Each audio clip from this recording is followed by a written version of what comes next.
just dumbfounding to me. It is 7:15 in the morning. Who are you talking to? I figured it out finally. I've always wondered that too. Who are they talking to? It's other black people. It just makes sense, It's the closed circle. Wow. I think a lot. I am, just as flabbergasted as I am by their inability to be silent, I'm flabbergasted by your sheer intellect sometimes, Dan. Maybe that's what they meant with white silence is violence. It's Why are you so quiet all the time? Yeah, why aren't you talking on your phone? Why aren't you talking to people? Yeah. I don't know what you're thinking. I don't know, man. Like, I love solitude, and long car rides are the best, where I just pretty much listen to podcasts the entire time and talk to no one. Oftentimes during my days, if I don't have meetings, pretty sure I don't talk all day. Yeah. There are times where I come home to do that show, this show, and realize that I need to start just saying gibberish to get my voice warmed up because I haven't said anything all day. No, it's good. It's good. I think it's maturity, or it's you've realized the things you might say will get you in trouble. Are you implying that the African American is a childish creature? I'm not saying that at all. What I'm saying is, I guess you could imply that. I think it's a certain level of self-restraint and maturity. Maturity. Yeah, a lot of the times, and maybe I guess it's the way phone calls work. Somebody has to be saying something and then the other person talks. A lot of times they're just on the phone. Like if you're passing in Walmart and you're within proximity for 2 minutes, they might just have the phone up to their head and not say a word. It is dumbfounding to me. And it's so pervasive. It's all of them. It does definitely a cultural thing. You get the checkout lady that's on the phone. Yeah. You want a bag with this? And it's like, you talking to me here now? Oh, wait a minute. We're live right now, aren't we? We haven't started the show, but we are live everywhere.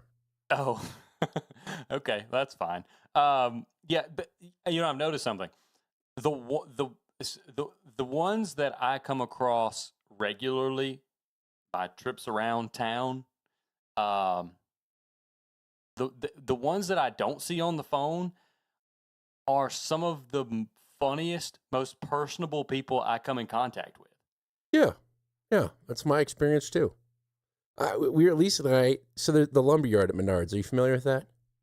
I've been in Menards once, and it was an impressive experience. I must admit, I did not saunter over to the lumberyard. Well, anyways, they've got like a gate guy, where if you bought some lumber, they got a gay guy in every lumberyard. He could be gay. I don't know. He is working with a lot of wood though. They've got a gate guy, and he checks your receipt to make sure you actually purchased something, and then lets you into the lumberyard in your car. And there's one time Elise and I bought some what are the high chews? The fruit juice leaks out of them, whatever. Yeah. And anyway, we just bought like a 5-pound bag of them, and we're like, "Hey man, you want a high chew?" He's like, "Yeah," and it was fine. We picked up our mulch or whatever, and the next day I came back for some more mulch, and he's like, "Oh man, I told my girl about you," and goes on and on about how good high chews were. And I had one in my cup holder, so I gave it to him. I'm like, "Here you go, buddy." But he's like, "I told my girl about that goofy ass white couple that gave me a high chew," and I was like, "That was the highlight of your day." Yeah. Or you just I've got one. There's one at Walmart that calls me her boot buddy because I'm always wearing boots. She can hear me coming. Click, click, click, click. I believe it. Yeah, no, I have nothing against black people. It's just an irkingness that they're always on the phone, seemingly. And then if you ever talk to an old black person and they really don't want to talk to you, anything you say to them, they go, all right. That's the I'm not really listening to you. Please stop interacting with me. Yes, I'm waiting on a phone call. Exactly. That's right. All right. I think we've Let's get it on. disparaged that race enough for one night. Let's Next, the Jews. go. The Jew. Listenership just jumped up significantly. What would you say, though? I didn't hear you. Let's get it on. Get it on. It must be quite apparent by this time to any thinking individual that the people of our country and people of other countries all over the world are coming to face a moment of grave decision. A time when we will choose the course of our future. Oklahoma, Texas, New York, Philadelphia, around the world, it's gonna be a big nut bust. The Millennial Media Offensive podcast is now live. Right you are. Today is March 31st, 2026. You're listening to MMO number 213, and from the great city and state of St. Louis, Missouri, I'm Dan Gehring. And from America's South Coast, where... hold on. I've got to take a call. I'm John G. Dew. Taking a call. What are you doing? Checking someone out? What? You know, like you're working your retail job and you're talking to your friend. Oh, yeah. That's it. Yep, That's it. That's it. Yeah, we had a pretty... we had a good reason why you want to get to the show early on show days. We had a pretty healthy discussion about culture and cell phone usage and Demographics. Demographics. That's right. That is correct. It was good. It does not need rehashing, though. That's correct. So you should just get here early and tune in. Tell everybody where they can tune in, Dan, because there are several places. You can go to stream.mmo.show, which will redirect you to live.mmo.show/NAMillennial, which is the official stream link. But you can also go to chat.mmo.show, and that one's cool because we've recently added a little bar at the top where you enter the chat room, you pick a nickname, and at the bar at the top, you can play the stream. One tab to rule them all. You can listen, you can chat, one spot. You can also go to X and Rumble and YouTube and find Real MMO Show on those platforms and watch us. We're streaming live to the internet. I've got a map pulled up. You can see my face. You can see a picture of John's back. It's great. It's a lot of fun. Yes. So, how are you doing? I've just been painting a lot of baby butts, but white. But other than that, nah, pretty well. Do you use Boudreaux's? There was the butt paste or Dr. Whatever's butt paste, and then there was Desitin. A lot of Desitin, which I'm not a fan of the smell, but... Desitin? Yeah. Can you give us a spelling? Desitin? Yeah. Desitin Max. Okay, yeah. DESITIN. Identify, treat, and prevent baby diaper rash.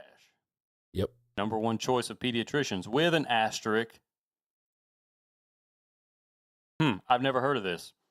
Boudreaux's butt paste, I highly recommend. It is not medicated, but it works wonders. I think that we've had a tube of that.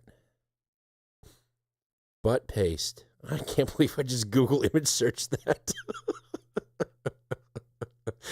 Thank God Safe Search was on moderate. That's all I can say. Probably one of the more innocent searches you've made over the course of this program. Yeah. Inadvertent. I've never been owned to the point where I've put the raw Google image search directly on stream. So that's good, but... Well, you're not an amateur. No, I'm not an amateur. I'm a pro. 213 episodes behind my belt to prove it. Although last week I did leave in, on accident, a portion of where we were rebooting our routers and stuff. So I listened to that on the No Agenda stream twice when it was on. I was just waiting to hear that we were on after a show, and everyone would listen to that about 15 minutes of router rebooting. Who decided that last week's show was a good one to have more people listen to? No one. It didn't play after any shows. I was waiting for that to be the case because we left that in there. Oh, I see. Yeah, the see. karmic value of it. Yeah. So yeah, I've been watching the babies. At least worked yesterday, so I had the babies to myself from 5 p.m. till they went down to bed. And feeding 2 babies and putting them to bed by yourself is tough. I imagine it is. Do you have the booby shirt where you The have fake, do you have fake boob, yeah. Do you have so to they don't put get the nipple bottles confusion in the shirt? No, Yeah. I don't have that. I have a twin Z pillow. I wish I could have like filmed it last night. That was the only thing that I think the Meta glasses would have been good for, was filming this experience. Because here I am, I have my son and my daughter. I'm grabbing them by their onesie, so they're like dangling each in my hand as I'm positioning them over the twin Z pillow, one by one. And I was like, Mom would not approve of this tactic.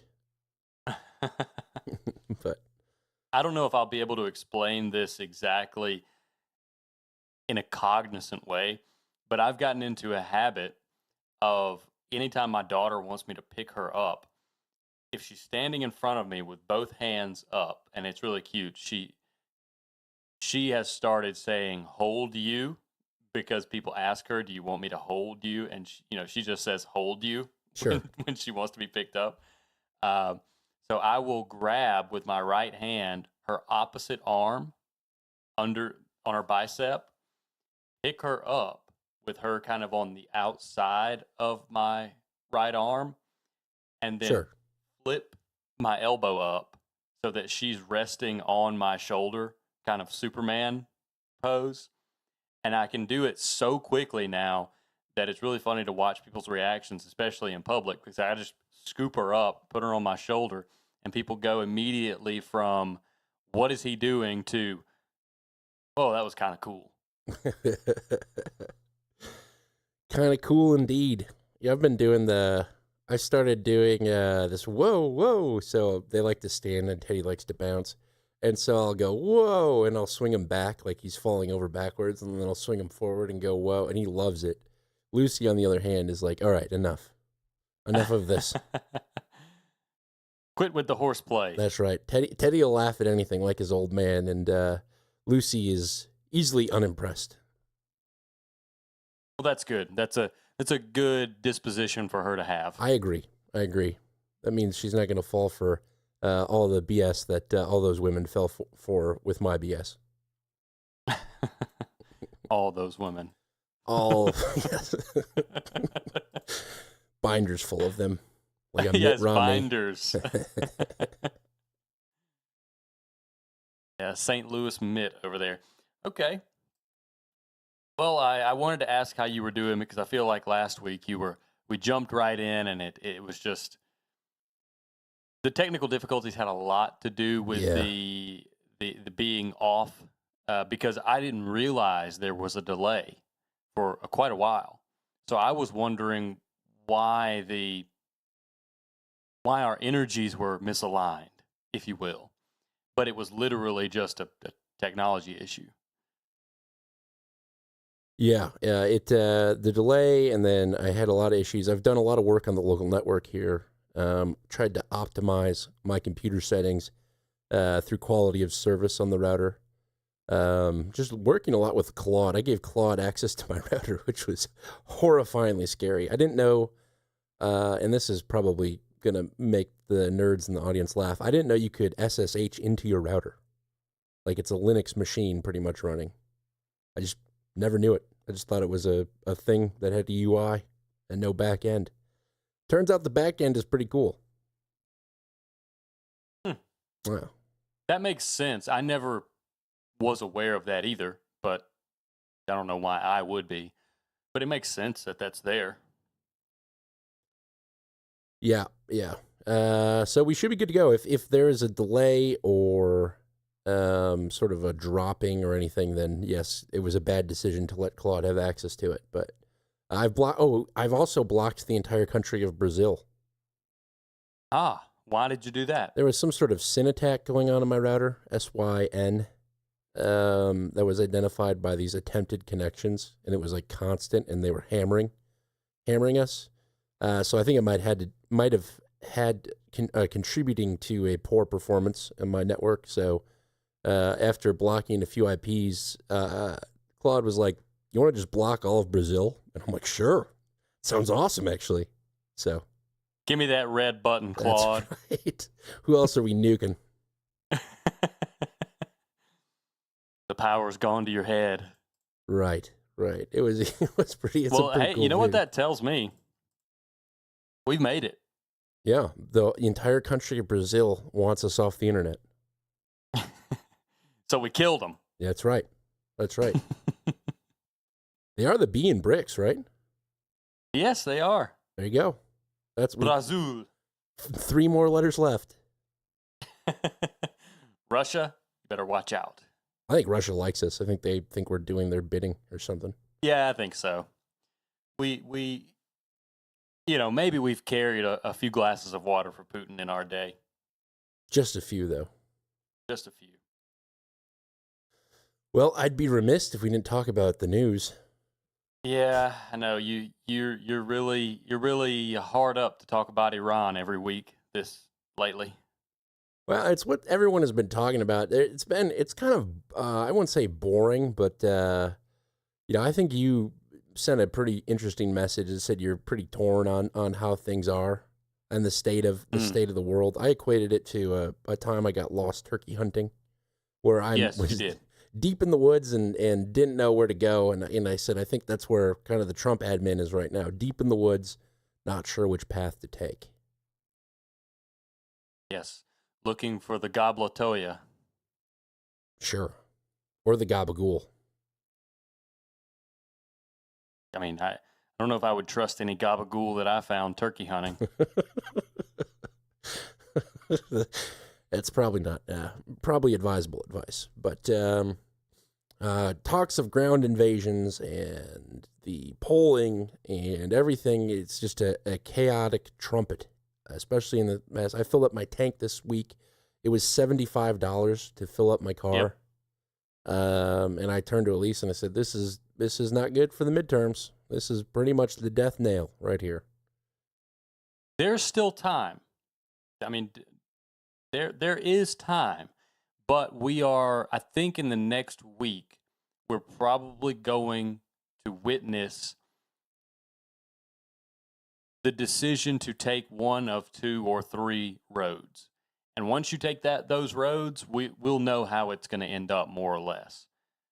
If Trump sticks to what he said overnight, which was, well, he gave Iran a final warning, and I have a clip about that actually. So, do you want to cover anything from the past week before we do this most recent final warning from Trump? We can talk about. I mean, let's do this clip, but there's other stuff that has led up. I don't think the order of operations is really that important.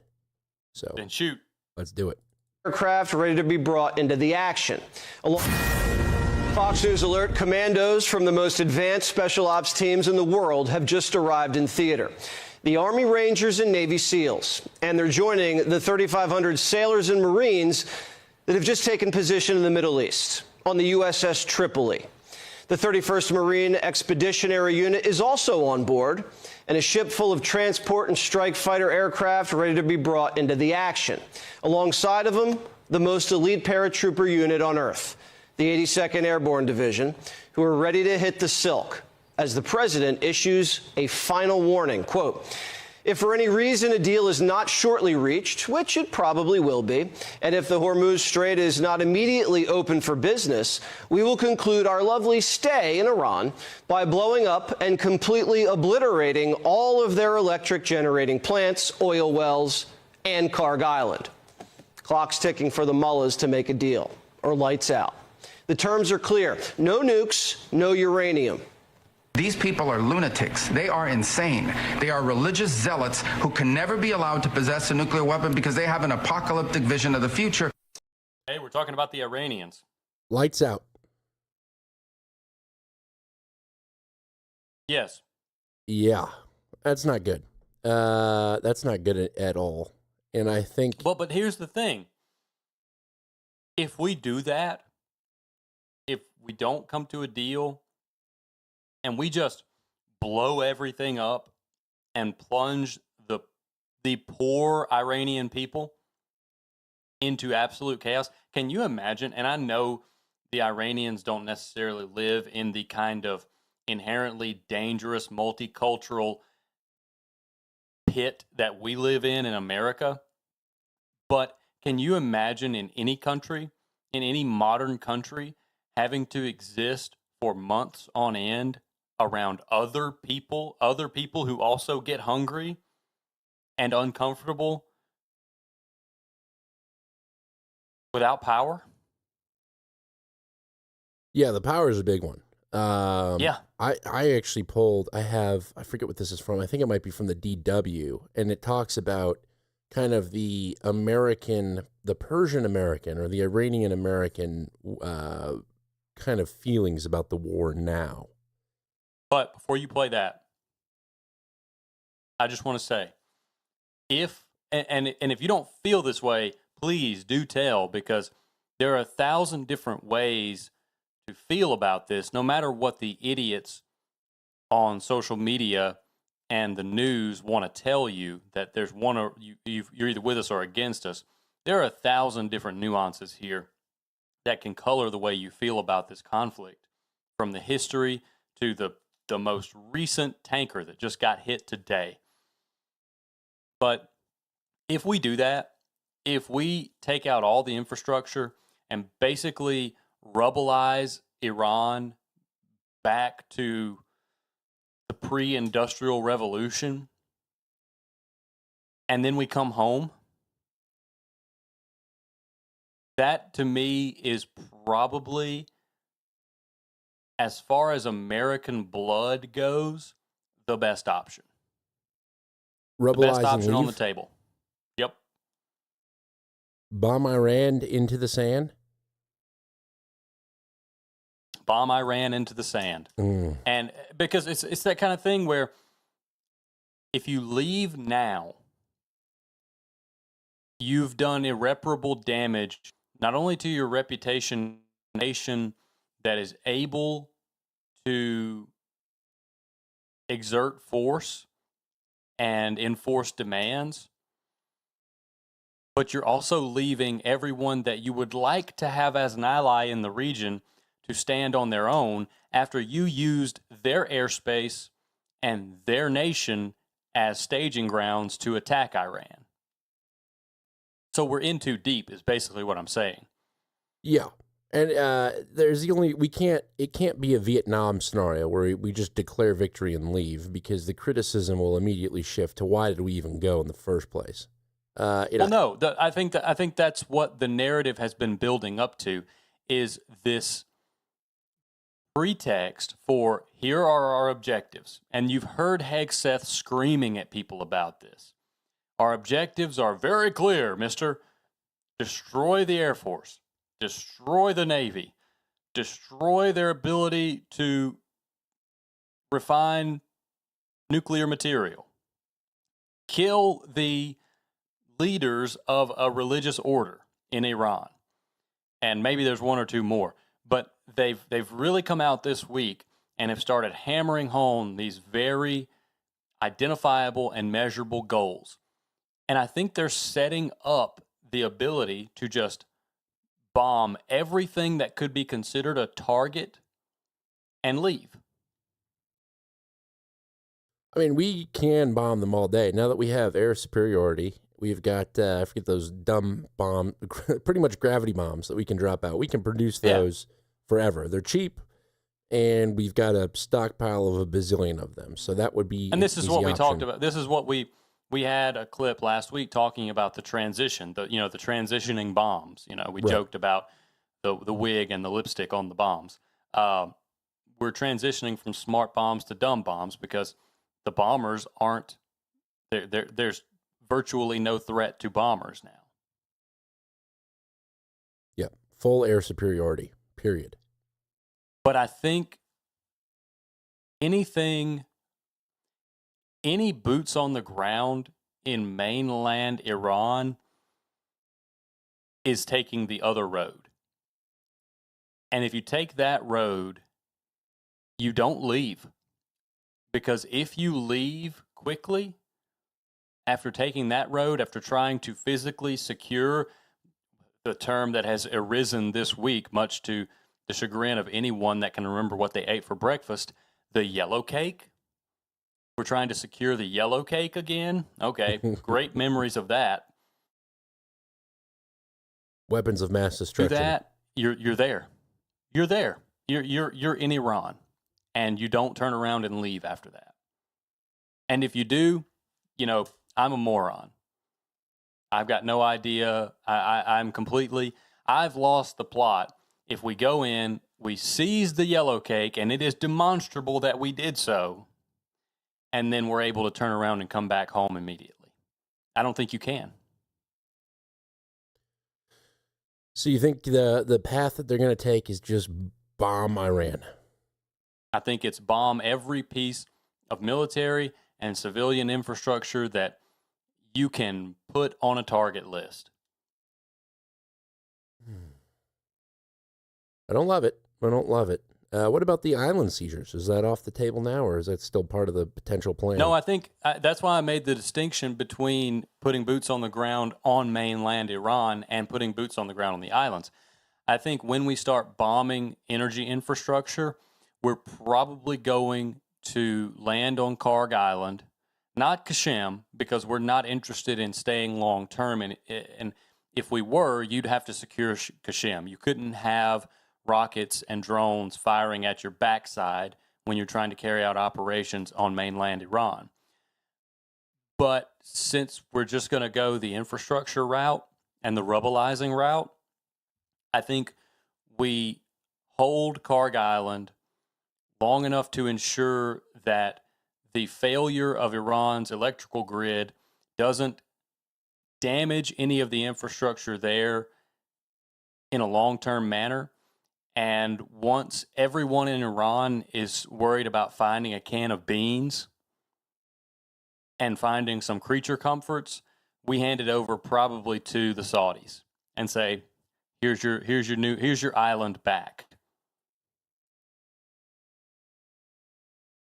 I'd seen reports of like the Saudis preparing to enter the war or to join the war, that kind of stuff. But it really, none of that has materialized on any sort of meaningful measure.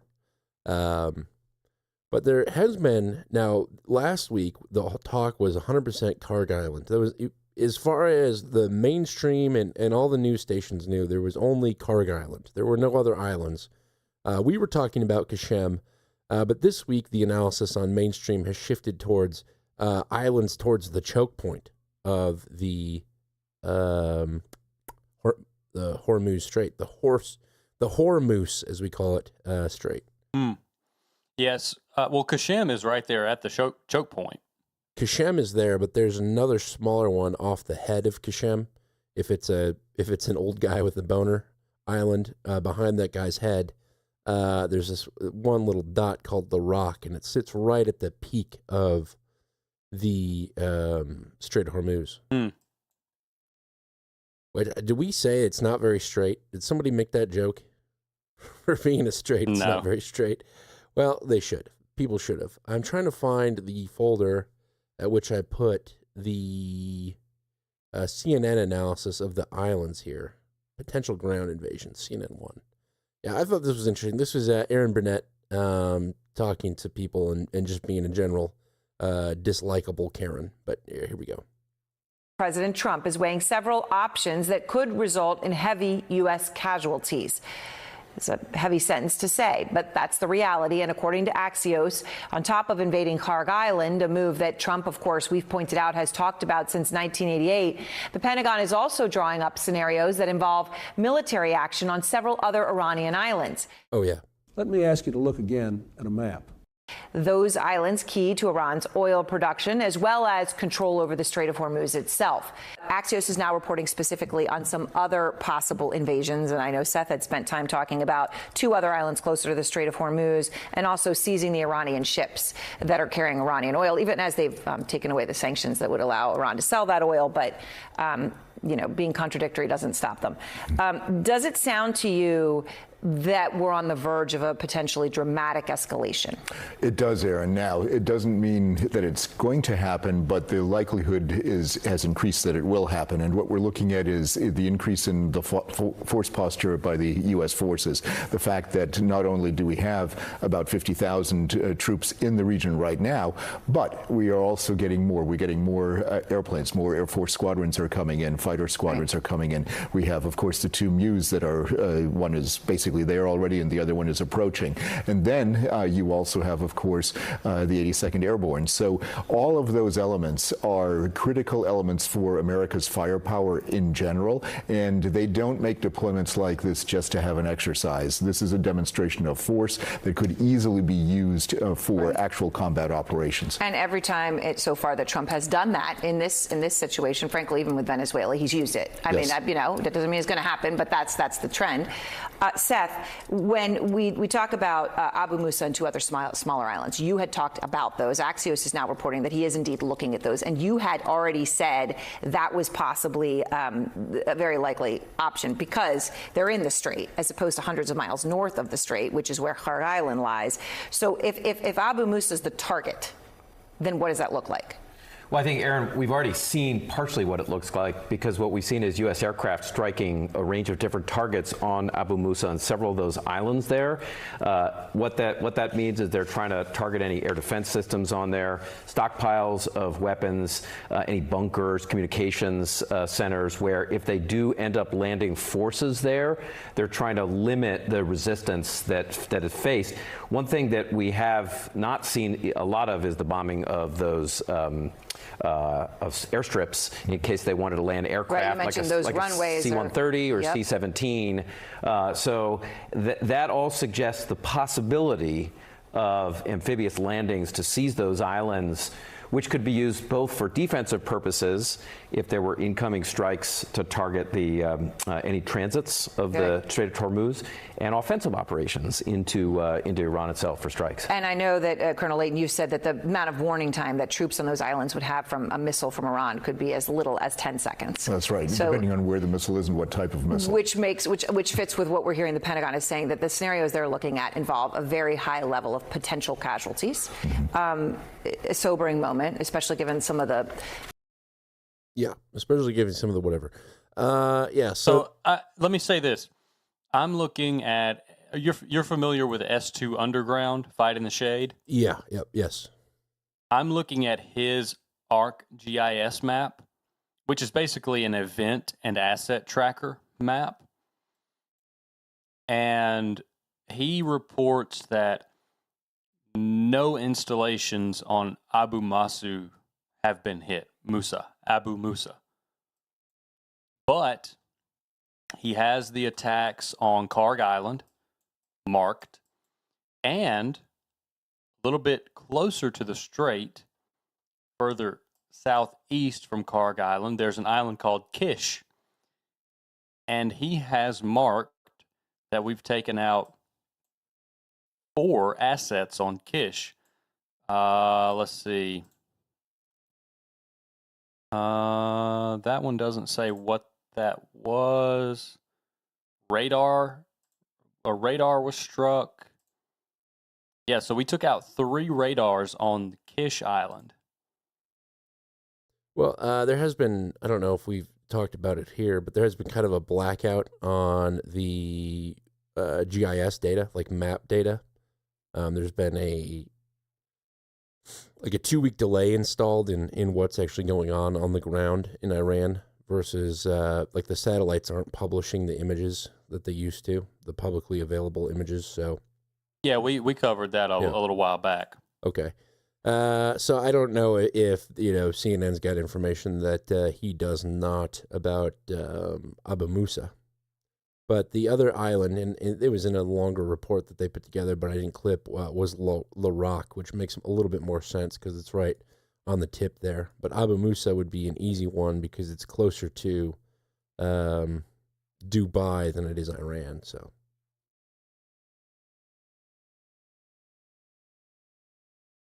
what are your thoughts? How do you see this playing out, if you have any thoughts at all? I think one of the things we're going to probably be there for a little bit, at least in that strait, defending the strait. Trying to understand. I think we bomb whatever sort of defensive infrastructure they have available in that area around the strait. Keep that open. I mean, obviously, I don't want to see boots on the ground in Iran, but it is getting messy. So probably one of these islands.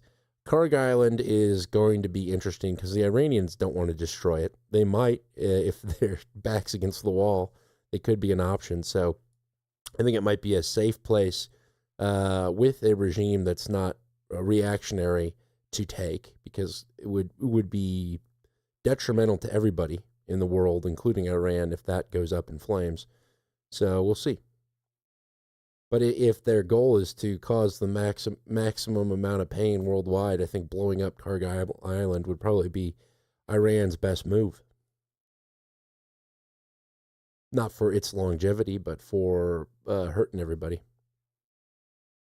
But that's what I've been listening to a bunch of sources to get their opinion on stuff, and mulling it over.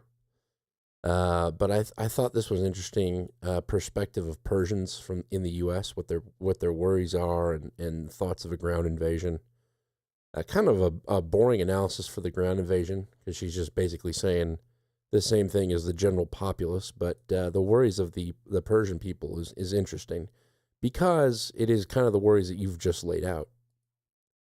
So I'll play a little bit of this right here. And for more, I'm joined now by Caroline Modarressi-Tehrani. She's a journalist and an Iran-US expert. She's been covering Iran for over a decade now. And she joins us from Atlanta. Good to have you on the program, Caroline. So, thanks, Monica. When you are talking with Iranians living in the United States, what do they say? How do they feel about this war unfolding back home? Well, Monica, what I would say is that there is a lot of unity amongst Iranian Americans when it comes to their disdain for the regime, but there is increasing division amongst Iranian Americans about the way that the United States and Israel is litigating this war.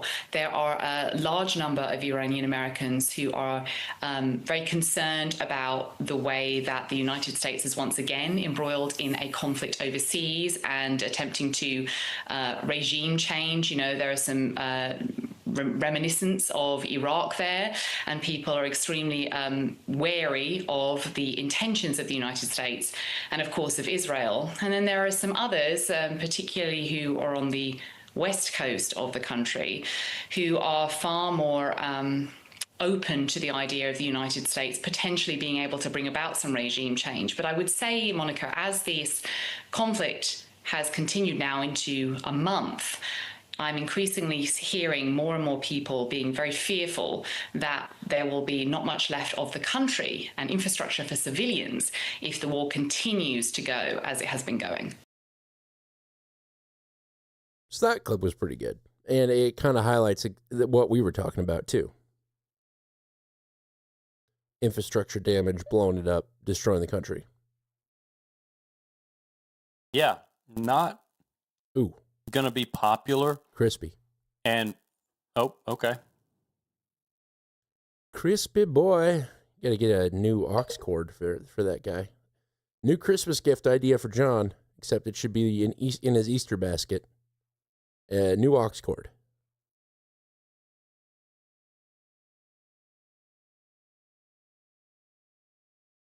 Come on back. Come on back, Joan. No, he's dropped the connection entirely. There it is. Yeah, not going to be popular. And I think it's going to breed a lot of resentment in the long run. But I'm just going to let my I'm going to let my bias out here and let it show.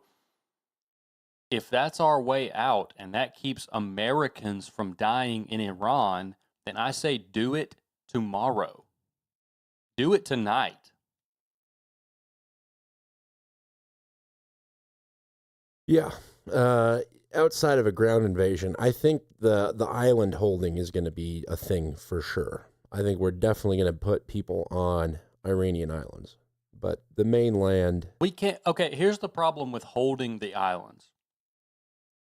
Maybe after you take out the entire electrical grid, that's more doable. The problem with holding the islands without striking the electrical infrastructure is that there are rockets and drones of significant size hitting Tel Aviv still today. Those same rockets and drones are going to hit American service members on those islands. Yes, they will. And there will be casualties, but that is going to have to be a reality. And I'm not for it. I'm not for Americans dying. I'm saying the Strait of Hormuz has to be open. That is number one priority of the Trump administration right now, is opening up the strait and keeping it open. And the only way to do that and to gain the world confidence back that ships can pass is a constant U.S. presence. Or it doesn't even have to be U.S. present, but a presence. I think it would be in Saudi Arabia's interest to want the Strait of Hormuz open. I think it would be in a lot of countries' interests. So if the speech that Trump gave at the beginning of his presidency to the Middle East of saying, this is your Middle East, own it. One, he should have never done Iran. But two, if that is still on the table, that should be up to those the Saudi peninsulas of saying, we broke it, now you buy it and you run it. That should be what goes on there. And I'm just saying that. And yes, it is a sitting duck. I get that entirely, but it's got to happen.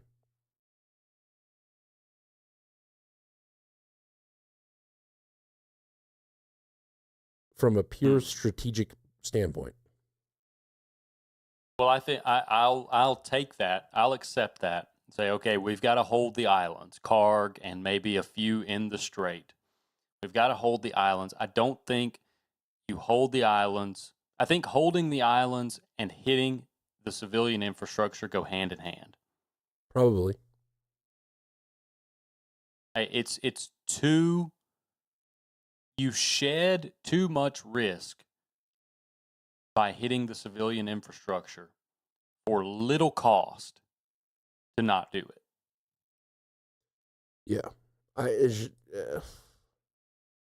The initial excitement when the Ayatollah was killed was interesting because, I was listening to people that are from there, and they're very excited about it. And I haven't gotten to speak to them since, but I have to imagine my one worry at the time was they didn't think this through, like how it was going to go down. And now I think that is a distinct possibility that we end up destroying the country, all of the infrastructure. So we'll see. Not a lot of good options. There's bad options and worse options. It's going to be a nasty place to be for a while. Absolutely. Even when the bombs stop falling. And I will go out on a limb here and just say that, a tiger can't change his stripes. Even they want it's their goal very satisfyingly, but I'll play it because I think it's important to understand what do the people that are from there think. American Iranians, because regime change at the moment doesn't look likely.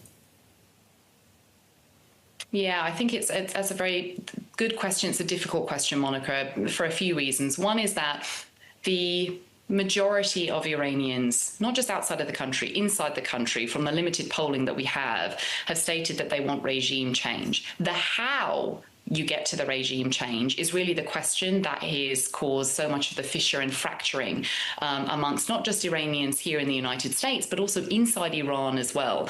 I always tell people that, look, this is a country of 92 million people. They are by no means a monolith. You are going to have, just as if you polled people inside Germany, it doesn't matter that they live in the same town. People have varying opinions and they might have allegiances or, to different political parties. It's no different just because people are Iranians. I will say that for a lot lot of people, a worst case scenario looks like an emboldened regime that is left in place, as it looks like it may be after the United States and Israel, or certainly the United States, pulls out. Because at the moment, what you have is an understandably paranoid and certainly more violent regime than you've had even in the recent past. Unless we not forget that in January, thousands of Iranians were killed when they took part in anti-government protests. And so I think that that's really a really big concern for a lot of Iranian Americans, which is what is going to happen, what is going to be left of the regime, and how are they going to inflict even more suffering on the Iranian people, coupled with the fact that Iranians are still at the threat of bombs by the United States and Israel. You know, I can tell you, and maybe this is speaking out of turn, because I'm a little fired up over this, because I think everyone doesn't know basically no one knows what they're talking about. Yeah. And I can tell you, if this was happening in, the fictional nation of Mississippi Stan, and all of our infrastructure gets killed, cut, you're attacking all of our oil infrastructure, all of our electrical infrastructure, and you kill the leaders of my Mississippi Stan religion. Whenever you leave, do you know who I'm emulating in rebuilding Mississippi Stan? As far as economic policy and military policy goes? I don't follow. Who? Adolf Hitler. I am rapidly spending any money that I can get my hands on as a state, and I am putting it back into the infrastructure, into stimulating the economy through rebuilding the infrastructure, and any money that is left over or produced from those activities are going right back into my military. Because you would have this psychology, and I even feel this sometimes as a Southerner. The war is never over. It's a perpetual war. You never make peace with people that wage war like this.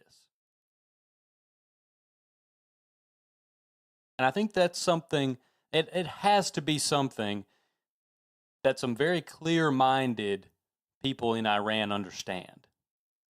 Well, I could definitely see how Hitler's ideologies would be appreciated in a country like Iran. Well, yeah, okay. I mean, I'm talking specifically about Yes, I understand. rebuilding and militarizing. But yeah.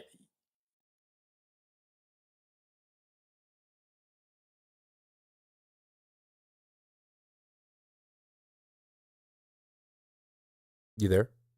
I have more Jesse Waters. Okay. This is a continue of the loudest clips referencing a potential operation to extract the yellow cake. Operation to physically extract the 1,000 pounds of uranium that Iran has buried in an underground lair. The mission's high risk, high reward. It would require U.S. Special Forces to fly to 2 nuclear sites under enemy fire, seize it, secure the perimeter, then send an extraction team of engineers deep down to prep the tunnels, clear the booby traps, followed by a special ops unit responsible for removing around 40 canisters of uranium, file them into caskets, load them onto trucks, and drive them to an airstrip to be flown home. An operation like this, we're told, could be done in under a week, but anything could happen.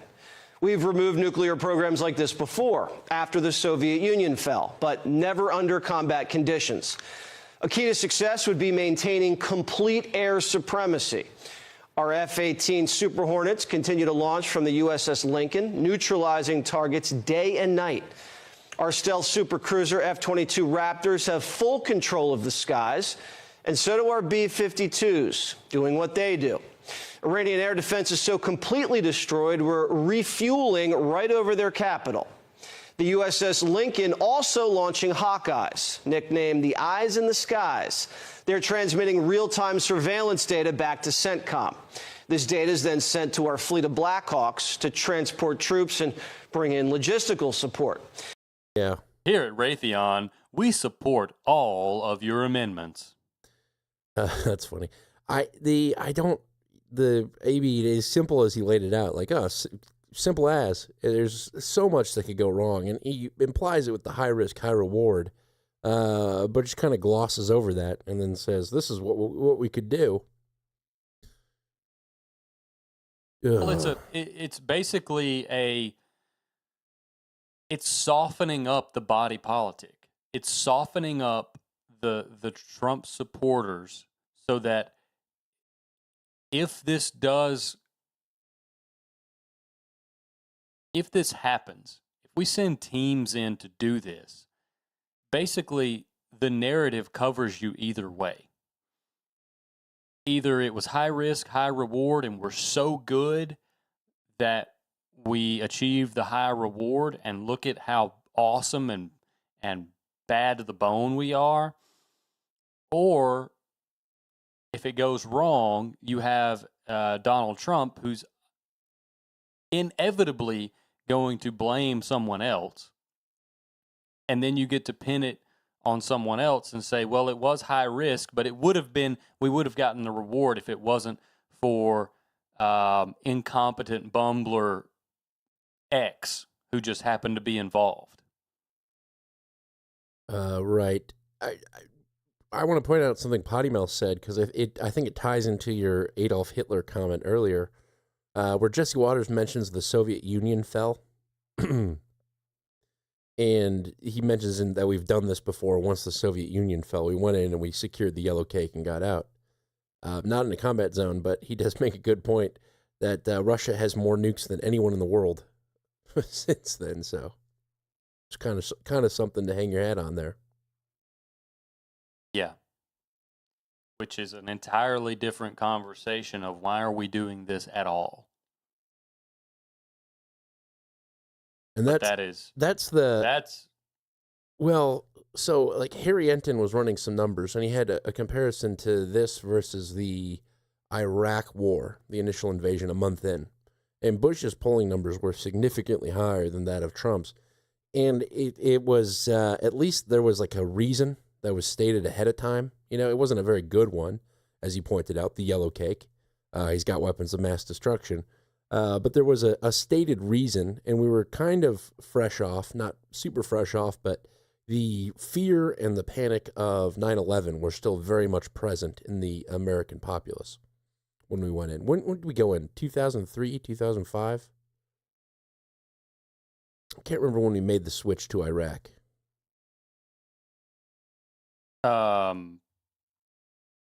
Iraq would have been 2003. Yeah, 2003. That's what I thought, too.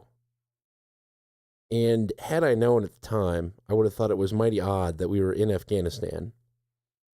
And then we also happened to say, you know what, we should do Iraq. And you look at the map and you say Iraq and Afghanistan, what's in between those two things? Iran. It really makes you think that Iran has been on the neocon, and we know this, but Iran has been on the neocon radar for a long time. We were encircling it in 2003. We had troops in both neighboring countries.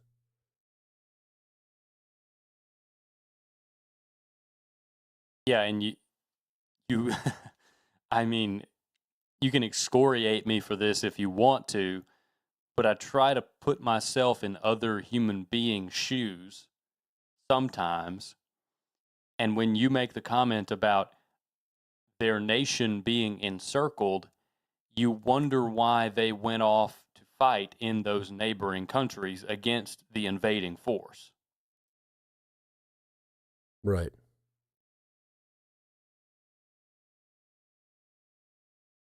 I mean, we talk about, like, you think of the Cuban Missile Crisis when the Soviet Union planted missiles in Cuba's backyard. And I've used this analogy to discuss the whole Ukraine-Russia war before, too.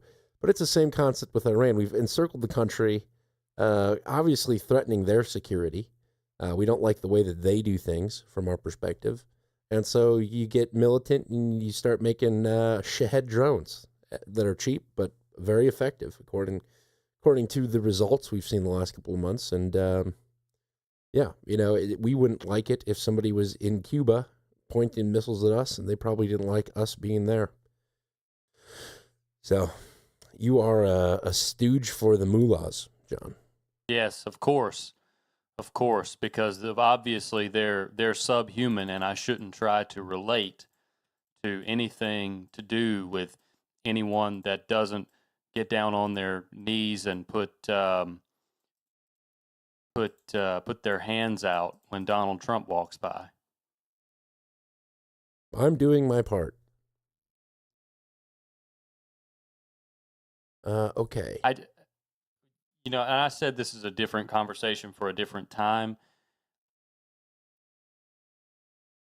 but everyone should really think about why we're there. Why are we there? What are we doing? And if you can't come up with a crystal clear explanation for why we're there, sit with that for a little while. Any crystal clear is totally subjective. So if prophetic mandate to kill brown people, then that's fine. That's your opinion, and you're entitled to it, and that's okay. But at least think about why we're there and how it serves America for us to be there. The United States of America. How does it serve us?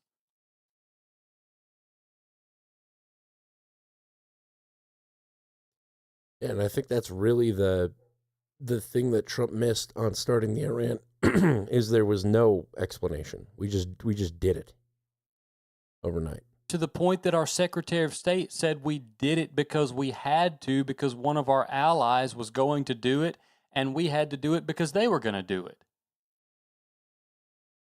Discredited. Yeah. He misspoke. Yeah. Well, if you listen to what I said, I was the one who asked you the question, Mr. Rubio.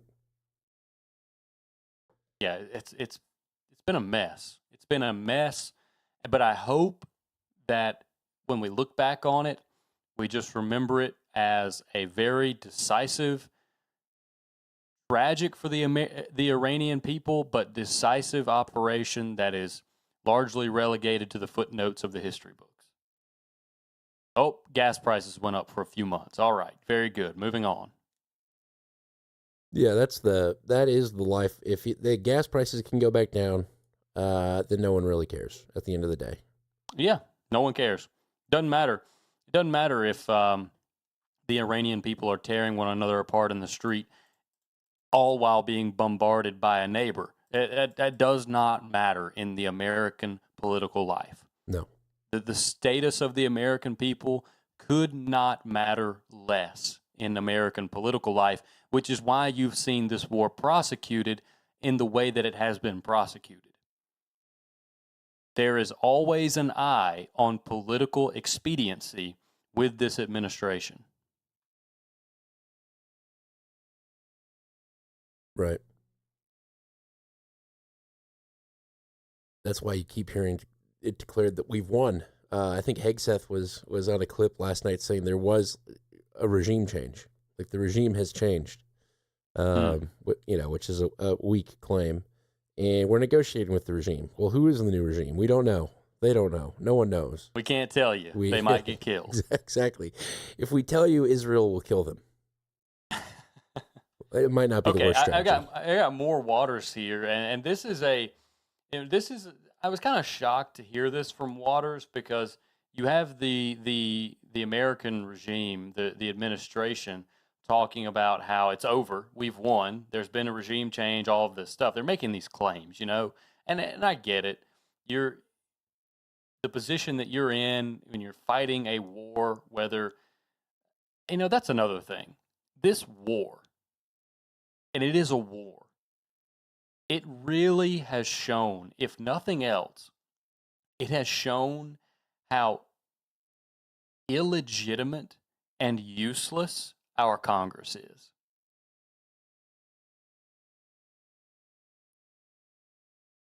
I mean, if you're a Democrat, do you want to stop this war? I don't think so. I think you want this war to go on as long as possible and to be as terrible as possible. Well, if you're a Republican, you likely do too.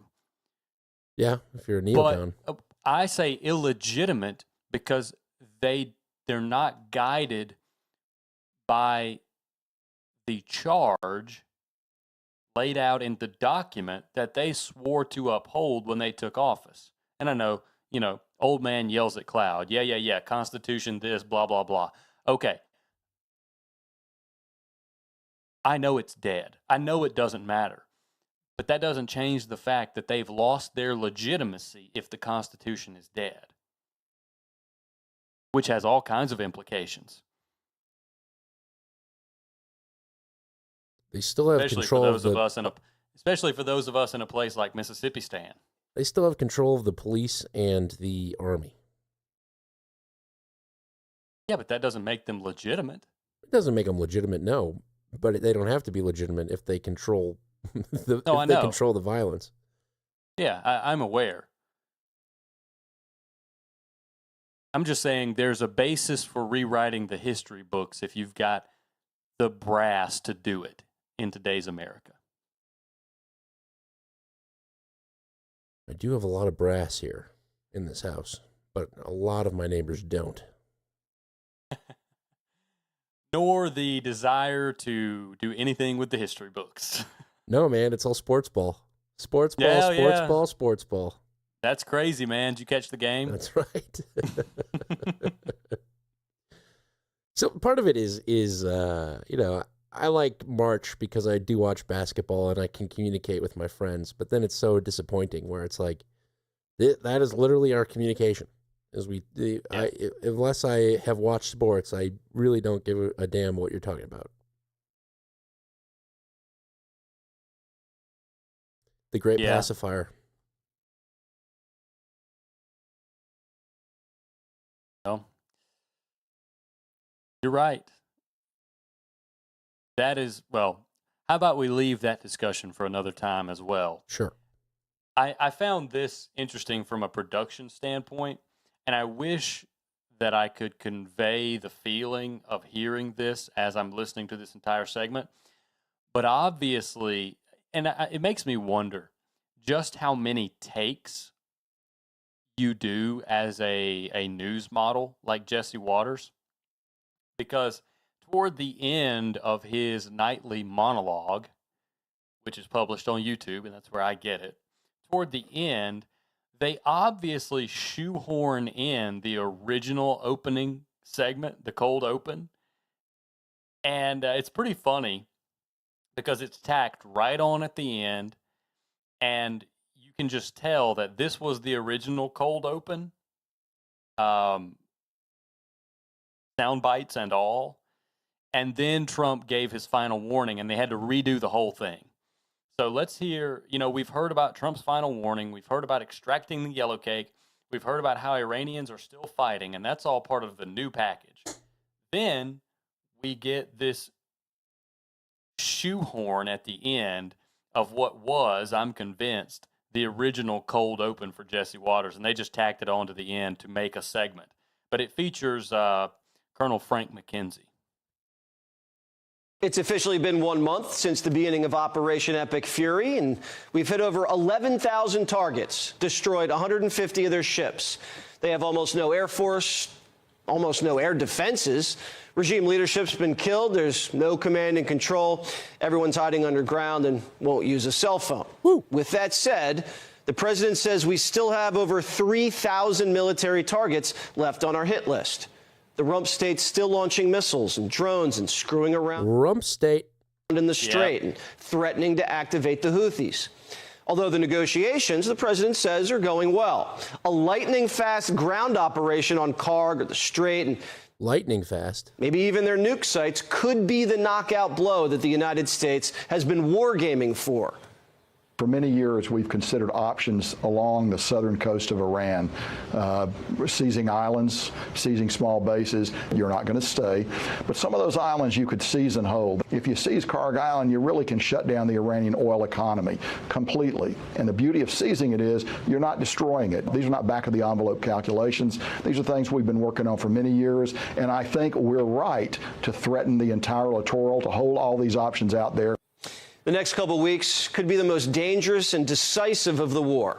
We pray it goes as well as the first month's gone, and all we can do is keep the troops in our heart and trust the commander-in-chief makes the right decisions with accuracy and wisdom.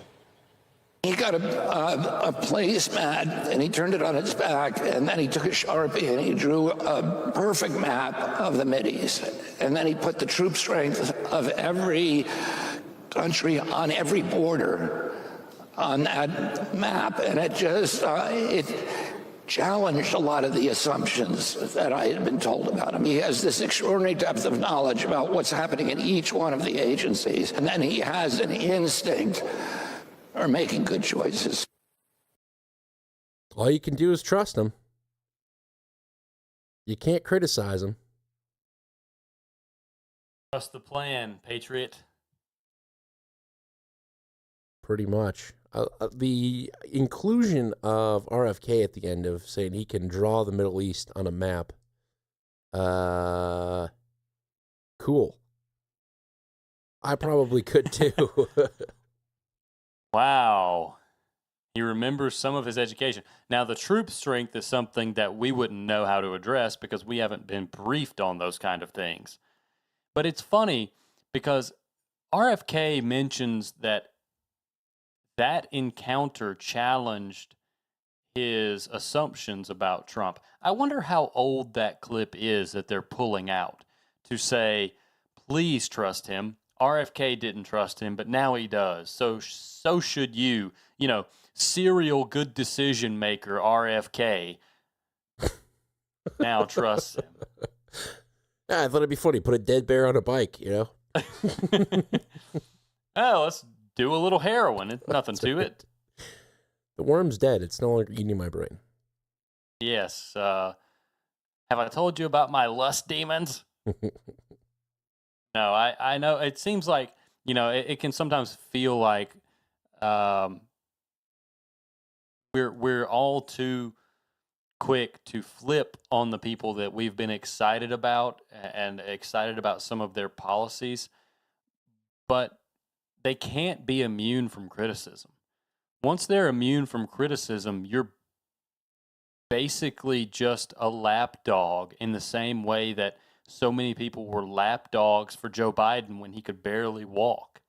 Well, you can't criticize him. He's a great American, and he rode the train to work, for God's sake. And that's really what the discourse has become. I've noticed this more and more, and we talked about it last week, but more and more the narrative online, especially in the depths of right-wing politics, has become, you criticize the Trump administration in a time of war, you're basically a traitor. You hate the government.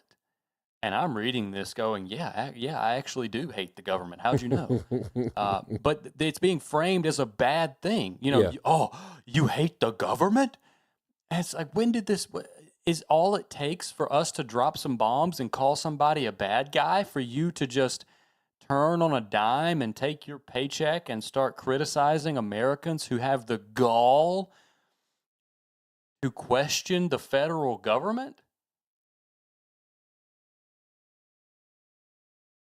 I don't know, man. It's really weird. It's part of the hypocrisy of, you know, when the person that you want is in power, then it's like they can do no wrong.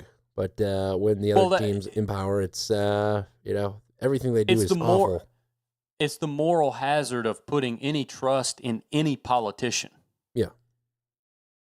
Because it comes a point where you either have to follow through with that trust or say, well, he's just like the other ones and I was duped. And a lot of people can't admit that they were duped. And that's, was the appeal for a lot of people with Bernie Sanders. As I remember Sarah Silverman on some show saying he can't be bought or sold. I was like, Yeah, okay. you dummy. And it was before all the information about, the multi-million-dollar properties that he owns. Yeah. And, So, yeah, people are dumb, and we're never going to change that. It's always going to be. There's going to be the next Barack Obama. There's going to be the next Trump Jr. In fact, we're going to hear that for decades. Oh, he's just like Trump, or something along those lines. So we'll see. I really look. I think the immediate secession is being really close to is getting really close to being hammered out. And I as much as Candace Owens cries about it, I don't think Erica Kirk has any place even near it. But I think we've got our guys for the next few years, and this is all depending on the midterms too, because if the Democrats win both the House and the Senate, if this war does go the very wrong way that it absolutely could, and the Democrats win the House and the Senate, it doesn't matter the margin. If they win the House and the Senate, people are going to jail. Yeah, I don't think Trump's going to serve out the term.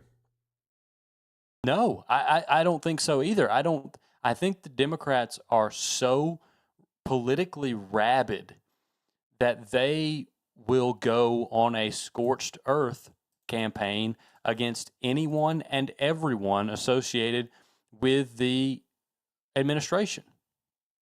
And maybe even the political leanings at all in some states. This just occurred to me. Do you want to know why we're in Iran? I'll tell you why we're in Iran, if you want to know. Why are we in Iran? This is Trump's legacy move. He looked at all of the things that all of the presidents wanted to do for all of history and couldn't do since Jimmy Carter. He said as much.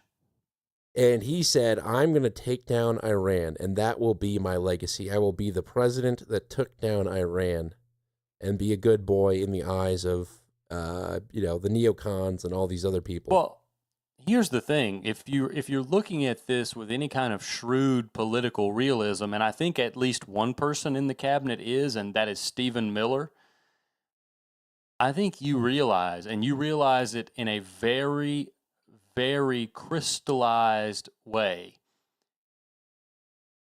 that now that you've done this, and especially if you attack civilian infrastructure, power plants, desalination plants, that kind of thing, you can't lose another election. You can't allow your opponents to win, because there are it's not just these ethereal good liberal crimes against humanity.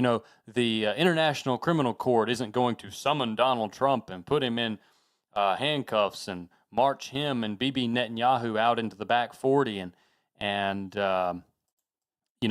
take care of them. There are guidelines set out by the Congress, which I just got through saying is illegitimate, so maybe it doesn't matter.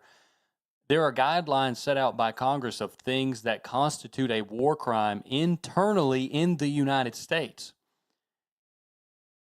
So I think everyone is probably on the same page in the administration that we're going to go through with this. We're going to do it.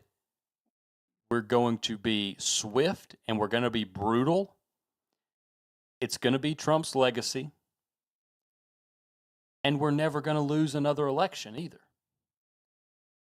Because we can't. I mean, late in the Roman Republic, you had the same thing. It got to be such a moral hazard to be a consul because you would be pursued legally after the fact because the laws were so burdensome that you could it was basically show me the man, I'll show you the crime. So when you left office, you were prosecuted out of any wealth or fame that you had as a consul. So the incentive was to stay in power. I think that's what we're seeing here. And I'll go a step further. And this is getting really far out on the limb, and I can feel it bending under the weight of this thought. I think you're going to see, there's a very good chance that you can go ahead and put in your personal budget at least a $1,200 check from the federal government before midterms. Look at the profits from the oil we took from Iran. Take this money, and don't worry about that election. Yeah, don't even think about that. You think so? You think we're going to get a relief payment? I think we're going to get a relief payment. Be an interesting move. So you think that with that comment you made about Rome and about not losing power, because, it is immediate. And I think both sides have played into this to create this kind of scenario where, show me the man, show me the crime.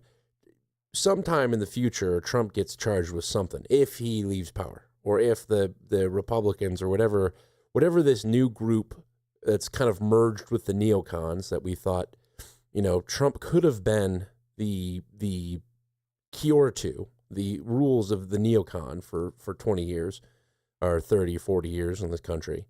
Yeah, it's like we grafted Dick Cheney's head between Donald Trump's shoulder blades, and every now and then he bends over and you just get Dick Cheney spewing. So do you think he's doing this so it can be Trump's legacy and so they can cement themselves in with the neocons and so they never get in trouble like Hillary Clinton or what's his name? The guy with the white mustache. Bolton. Well, he's kind of in trouble now. Is he? Yeah, he's being prosecuted by the DOJ. Oh, well, that's temporary. This too shall pass, John. Yes, yeah. So that's interesting. That is an interesting thought. Yeah, I think we're in Iran because Trump wanted to take it down and he wanted to be the president that took down Iran, period. Ego play there. And I think, yeah, probably the back office is working that. Now we're cemented in with the neocons. We're good. Can't touch us anymore. Because you don't mean physically a dictatorial leadership from the Trump. No, I just mean the war turns out, gas prices go down, you get all of this narrative about how much money we're making. We're the hottest nation in the world, and we're making so much money that everyone gets a check, I'd say month and a half, 2 months before the midterms.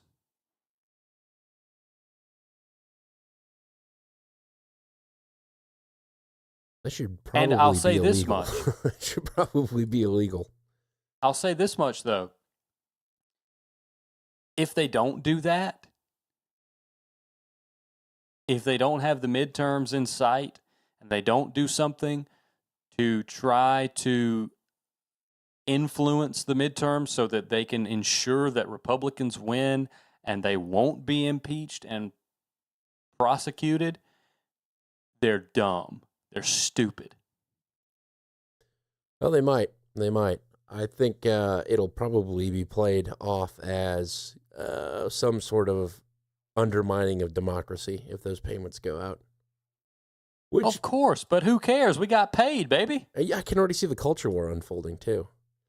Like, oh, well then don't accept it. Don't cash it. Burn it. Shows burn it. Right.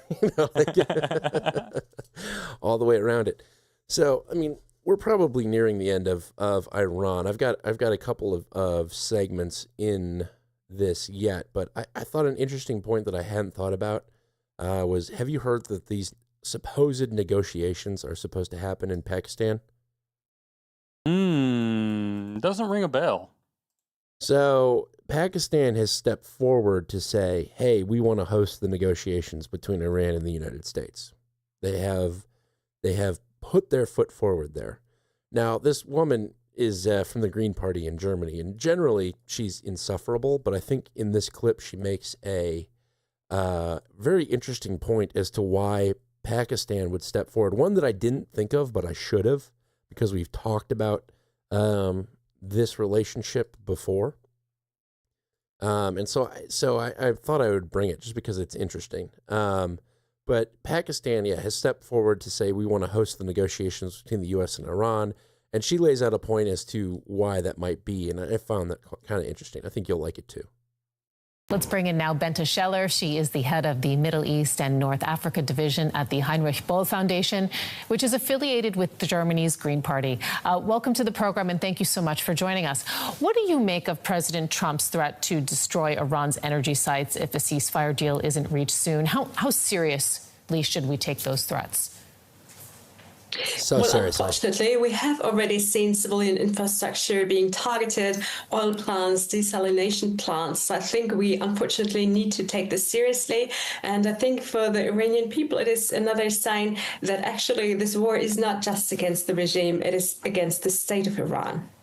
Iran is, meantime, continuing retaliatory strikes in the region, including a key water and electrical plant in Kuwait and an oil refinery in Israel. It's also threatening to launch its own ground invasion of Gulf Arab countries and mine the Persian Gulf if U.S. troops set foot on its territory. How are you seeing the risks of this conflict ratcheting up further? Well, I think both sides are trying to rhetorically escalate to force negotiations. I think for Iran, it is absolutely clear. If this regime thinks it is doomed to fail, it is willing to do pretty much anything to enhance danger and to enhance destruction, especially in the neighboring countries. Meantime, we know that Trump wants to get Iran to the negotiating table. That seems quite clear. Pakistan has come out as a serious mediator between the parties. It's not even clear that Iran can be brought to the table. What do you think can be expected from talks? I think on the one hand, Pakistan is doing this because it is in a security pact with Saudi Arabia. And we have seen Saudi Arabia getting attacked before. So I think this pact would bind Pakistan to join on Saudi Arabia's side to the war. But it is not interested in doing so because of domestic considerations, but also international ones. Therefore, I think Iran has a strong interest in being involved as a mediator in order to avoid being called in for the security pact. I think in the end, everything will depend on whether the US can be brought in. And this is highly doubtful because President Trump thinks he is in the stronger position, whereas I think tables have turned. Iran actually is in the stronger position. And therefore, I think all negotiation efforts currently are running into a void. So her point about Pakistan is why I played it, and her other analysis is kind of wonky there.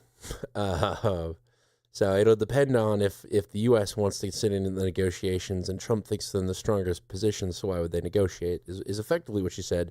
But I found it interesting, the point on Pakistan having signed that trilateral security agreement with Saudi Arabia and Turkey, offering to do the negotiations for peace so they don't have to get called in if Saudi Arabia decides to join the war in some capacity. So I think there's a lot of interesting relationships like that at play, and I thought it was unique that she pointed that out. I hadn't considered that. Well, that's good. I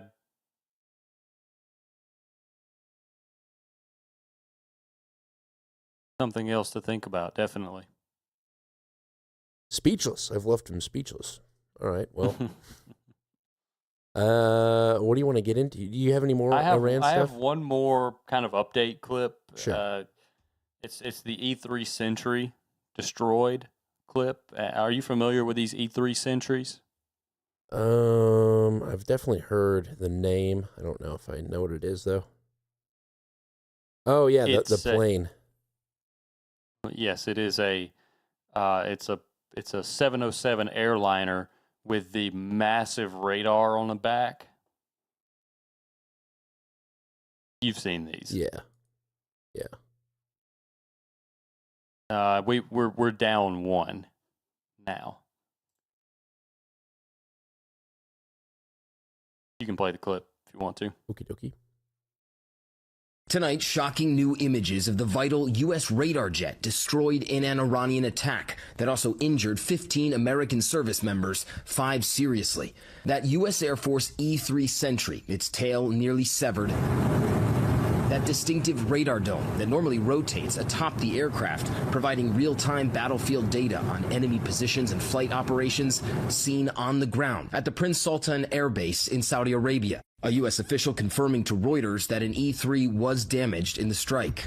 With 50,000 U.S. service members now in the Middle East, tonight President Trump warning the U.S. will be, quote, blowing up and completely obliterating Iranian energy infrastructure and drinking water plants if Iran doesn't reopen the critical Strait of Hormuz soon.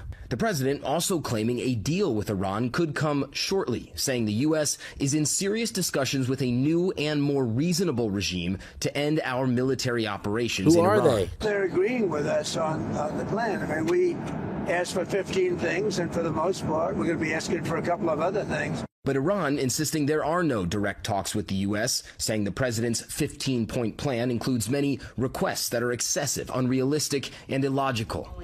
Our Rachel Scott pressing the White House today. So how do you square that?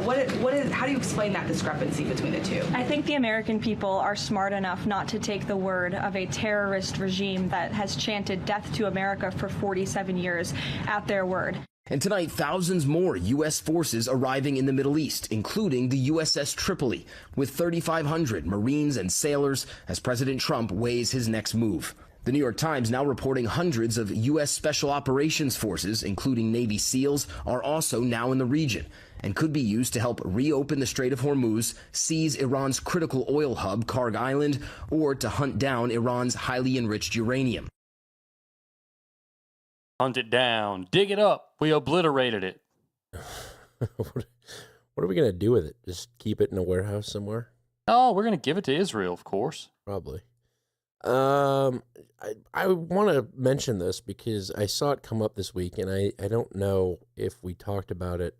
But did you see all those like weird pixelated images and the short videos that the White House account was publishing this past week? Yes, I did. This like fake psyop type stuff. I rolled my eyes as hard as I could without snapping my optical nerves and moved on. What is that all about? Trying to be cool? I think it's just LARPing. Probably. They tweet so much. They tweet more in an hour than I tweet in a year. Hey, that's what they think that's what providing a vision to the American people is.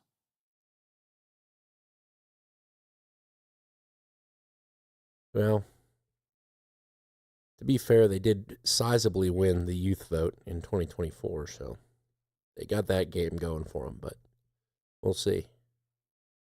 That's the rallies and the clips from the rallies and the podcasts. That's got nothing to do with Trump's tweets. Probably.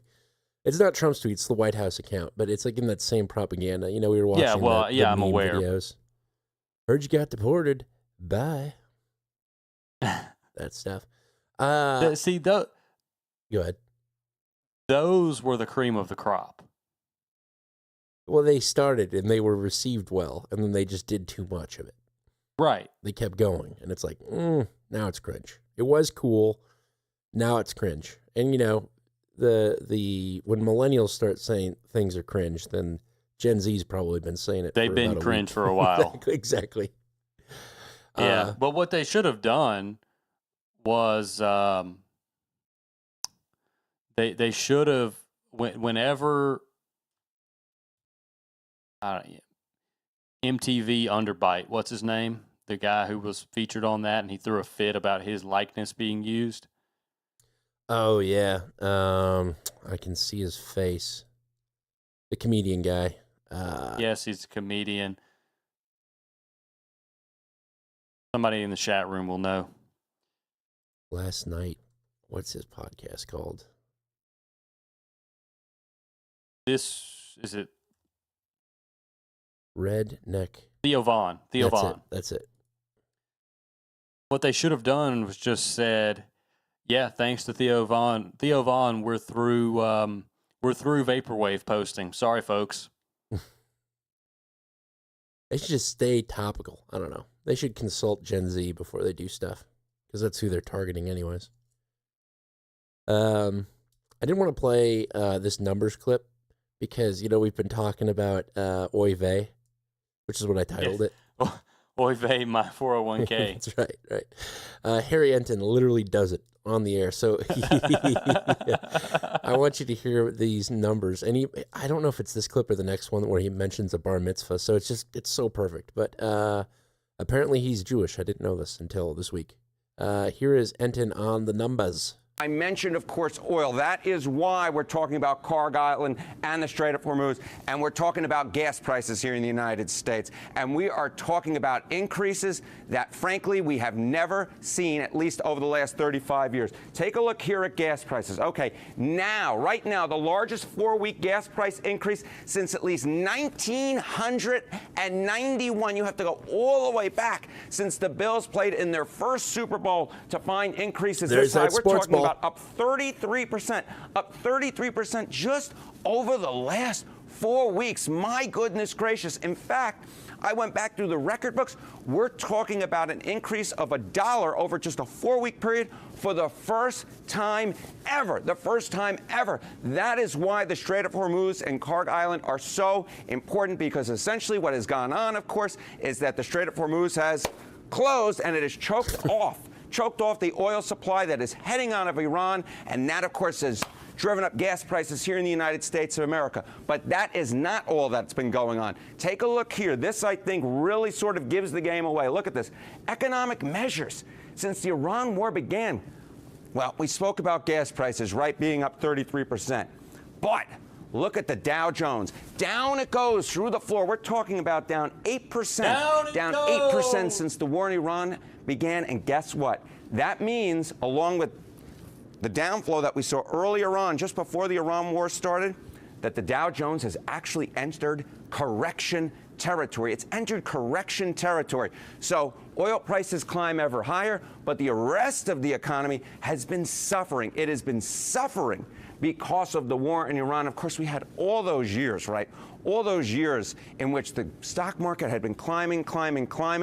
But basically, what we've seen over the last month and change is that stocks are finally entering correction territory, which, if you have a 401k like myself, that's not exactly welcome news. There it is. The Oy vey, my 401k. Yeah, I had to cut back on my schmear on my bagel. That's right. I've enjoyed Harry Enton, but that clip just shows me how repetitive he is. But I love he gets in little loops. You know, he makes a good point and he claps when he does it, and then a few seconds later he has to clap again. 33%. Gas prices are up 33%. We already said they're 33% up. He just keeps going on and on. He's an exciting guy, though. My producer said I couldn't say 33% again. Well, that's how high gas prices have gone in 4 weeks. 33%. Right. Surly Mofo, reckon Trump even knows how a gas pump operates?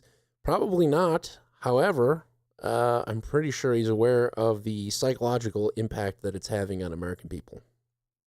I think Trump realized that prices are important, and now that they're out of control, they're trying to downplay it. But he's aware. He's aware of the impact that it has on people. Like I said, I barely drive, but I filled up my car and I saw a 75 up there, and it's usually a 50.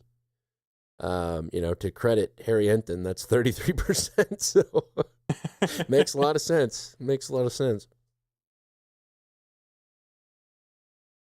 Well, that is the foundation of why I think this has to end. And I think we're probably going to end it by just rubbleizing all of the infrastructure in Iran, saying that we got the yellow cake. We dug it out from a mile underneath the earth in a day, because that's possible.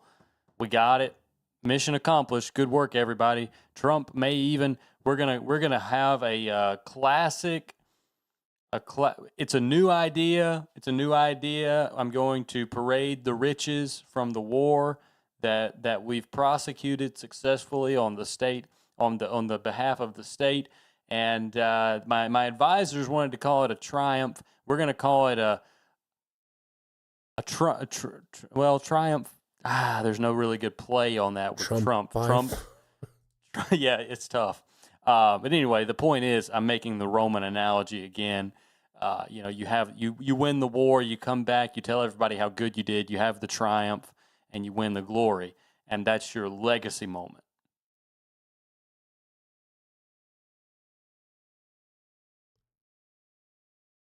It's too predictable.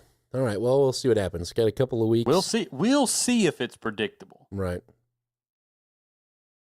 Do you want to thank some people, or do you want to get into more other stuff? Let's talk about some stuff in the rest of the world, the non-American side of the globe. I have a clip about the Catholic leaders that were barred from the Church of the Holy Sepulchre in Israel. Yeah, Palm Sunday Mass. Yeah. Bastards.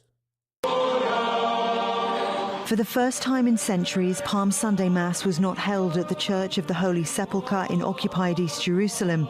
That's after Israeli police blocked Cardinal Pierre Battista Pizzaballa from entering the church.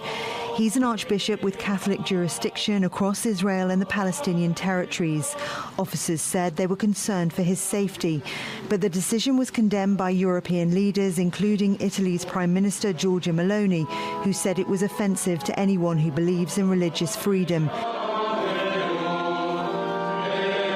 Church leaders also spoke out against the actions of the Israeli police. We did take the measures to prevent any problems and any risk to the people, to the faithful, but still to have the heads of churches not being able to celebrate one of the most sacred days of the year in the Holy Sepulchre, in the most sacred place for Christians, is something unheard of. Palm Sunday marks the beginning of the most important week in the Christian calendar leading to Easter. It's when Christians celebrate the arrival of Jesus in Jerusalem. They believe he was welcomed triumphantly by crowds waving palm branches. But this year, Christians are unable to fully celebrate due to police restrictions. Holy sites are closed because of the conflict in Iran and the threat of Iranian missiles. It's very sad to see Jerusalem empty like this. Usually pilgrimage, tourism, full of people praying for this day. Is the Palm Sunday, and I wish next year will be better year and this war will finish and we will have peace from Jerusalem. The Cardinal held Palm Sunday Mass at another church in occupied East Jerusalem. Among the misery and pain of war, the faithful shared messages of hope and perseverance, praying this Holy Week will bring respite for people across the Middle East. Victoria Gatenby, Al Jazeera. That's interesting. You should hear my clip. It's the same one. Yeah, I saw that too. Happy Holy Week to all those that celebrate. I actually had this thought. Is Easter a big thing for you? Yeah. For your religion? You guys have... One of the biggest. Okay, good. Because I didn't know this. I assumed that Easter was celebrated by everyone, but apparently it's kind of just another Sunday for some Christian faiths. I mean, I don't know what kind of Christian faith you're referencing because it's the week of the resurrection of Christ. Yeah. I mean, do you guys celebrate Holy Week? So like Good Thursday, Holy Friday, or Good Friday, Holy Thursday? So I have seen this year more posts and material from churches and pastors online about the entire Holy Week, not just Good Friday and Easter Sunday. So maybe that's just me paying closer attention, but I feel like I've seen more about the entire Holy Week rather than what is usually highlighted, which is Good Friday and, of course, Sunday. Saturday is the celebration of Jesus' descent into hell. Actually, if it's kind of interesting, but it's a point that I think some people overlook. He did descend into hell to free the souls that came prior to him. But yeah, no, it's interesting because the Holy Week is always a big part of the Catholic celebration, and I saw that too. Other people talking about it. about Holy Week specifically, which is kind of nice. You know, it is a Christian holiday and a celebration, and I'm glad to hear that your faith and many other faiths do actually have a big celebration of Easter. I think it's always been a big part of the Catholic faith because we've got the Lenten season, and it's basically the 40 days that precede Easter, where, you know, a lot of times we sacrifice something or do something we usually don't do, as sort of a remembrance of Jesus' sacrifice. So it's unique, but it's like you don't do Lent or have a Lenten season necessarily. No. Yeah. So yeah, I'm always curious about that now because I grew up in a world where everyone was Catholic, and I now live in a city where everyone is Catholic. So I don't really. And you've been alive for a long time. I have been. A very long time. 33 years. The amount of time. This is, you know what? If I was Jesus, this would be my last Easter. Turns out you're not. That's right. That's right.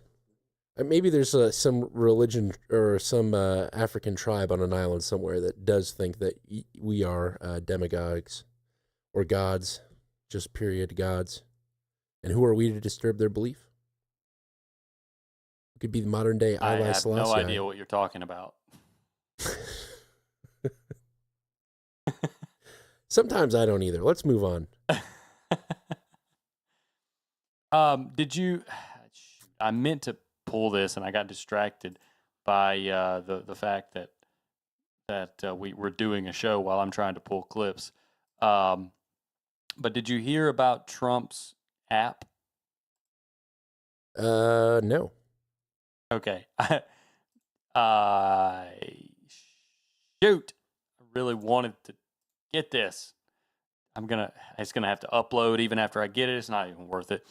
Well, the White House, I'll pull up an article and read something about it. Man, what a ball drop. The White House not only has a Twitter account, as we were discussing before, but they have now released a smartphone app. So let's see.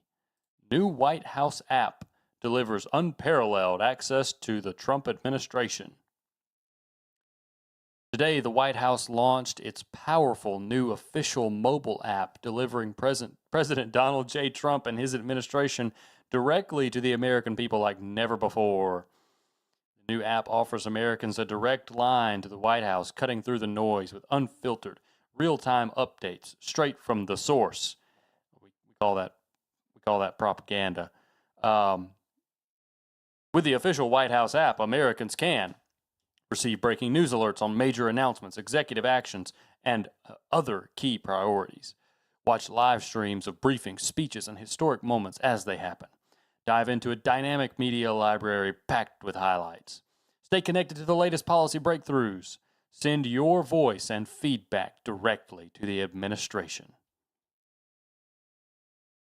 Trying to download it right now. I bet Barron vibe coded it. Dad, I did a thing.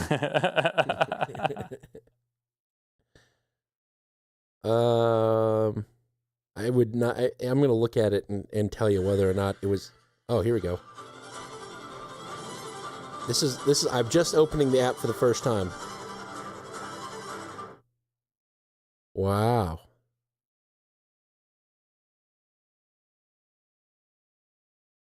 Yeah. What do you see? It's they got live streams, they got videos, check for streams, social. Evidently there's supposed to be an ice tip line in here where you can tip off ice. Dude, that's funny. That's funny. I think I'm going to direct them towards Taco Bell. Hey, you might want to check out this place. You can text President Trump. Nice. Oh, so you can hit this button. It says text President Trump. And it pulls up, one of those 5-digit numbers. And in the text bar, it punches in greatest president ever, all caps, for you. So you're going to text President Trump, and it already suggests perhaps you write greatest president ever.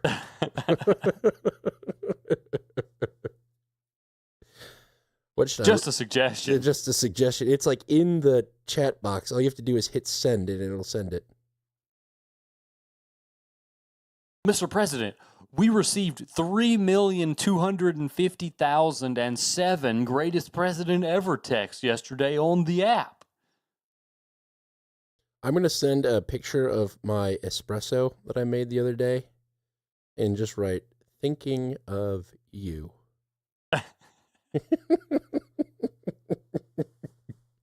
I hope to God some intern has to open that and wonder what the hell.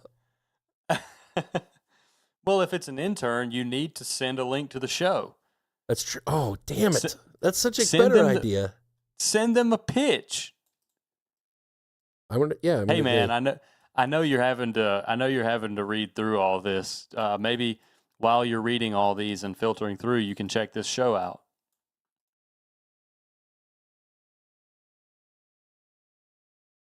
Great podcast. Trump approved. Well, if we're sitting in Washington, D.C. next week, we'll know that we're doing something right. Or being absolutely berated with audio clips of us seemingly empathizing with the mullahs of Iran. Yeah, that'd be great. Well, I just sent our show to the White House, so we'll see. See what happens.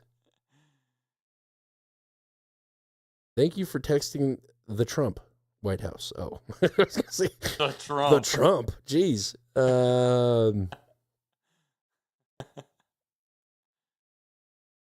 Wow. Authorities will be arriving soon. Yeah, so I've definitely just signed up for text alerts inadvertently. Oh, yeah, that's fun. Texting the Trump. Perfect. Okay. Yeah. Now my question is what kind of Israeli malware is now on your device? That was probably them in Brazil. They probably launched the app because they're like, we lost access to the network. We need to create another device. I know. Plan B. Let's get them to do something as a joke, and we'll really screw them that way. All righty. Quick, Baron, vibe code this app. Probably. It's what happened. I vibe code apps all the time. And you can tell because I don't know why, but AI feels the need to put emojis in everything. That's the telltale sign. Yeah, it really is a telltale sign. And I caught myself wanting to do it the other day after reading so much that has been spit out by AI. I caught myself, I think I actually used emojis in the article that I wrote a couple weeks ago. And that's reading back through it after I was talking to Eric about it. I was like, it was like a moment of self-realization of, holy crap. I've become the machine. You're telling me you didn't utilize AI for that article at all? Any of the to writing? make the layout, like the HTML. No. But the actual written document. Yeah, this app is absolutely vibe coded, by the way. It's like it takes a vibe coder to know a vibe coder. For sure, man. The way it's laid out, the choice of like styling. It's from a template, but AI uses templates because it's easier. So yeah.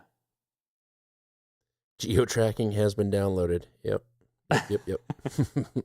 Yeah. Yeah. That's why Claude had the big scuff up with the Trump administration. Like, we don't want you putting that out. That looks terrible. Tell them ChatGPT did it. Did it ask for access to your microphone when you downloaded it? It didn't. It didn't ask for that, but it did populate my text with greatest president ever. Just a little on the nose. That's not egotistical at all. Hey, I got an app, and when you press this button, it sends a text message to me. It says, hey, you're great. I don't hate the idea. Maybe we should make an app.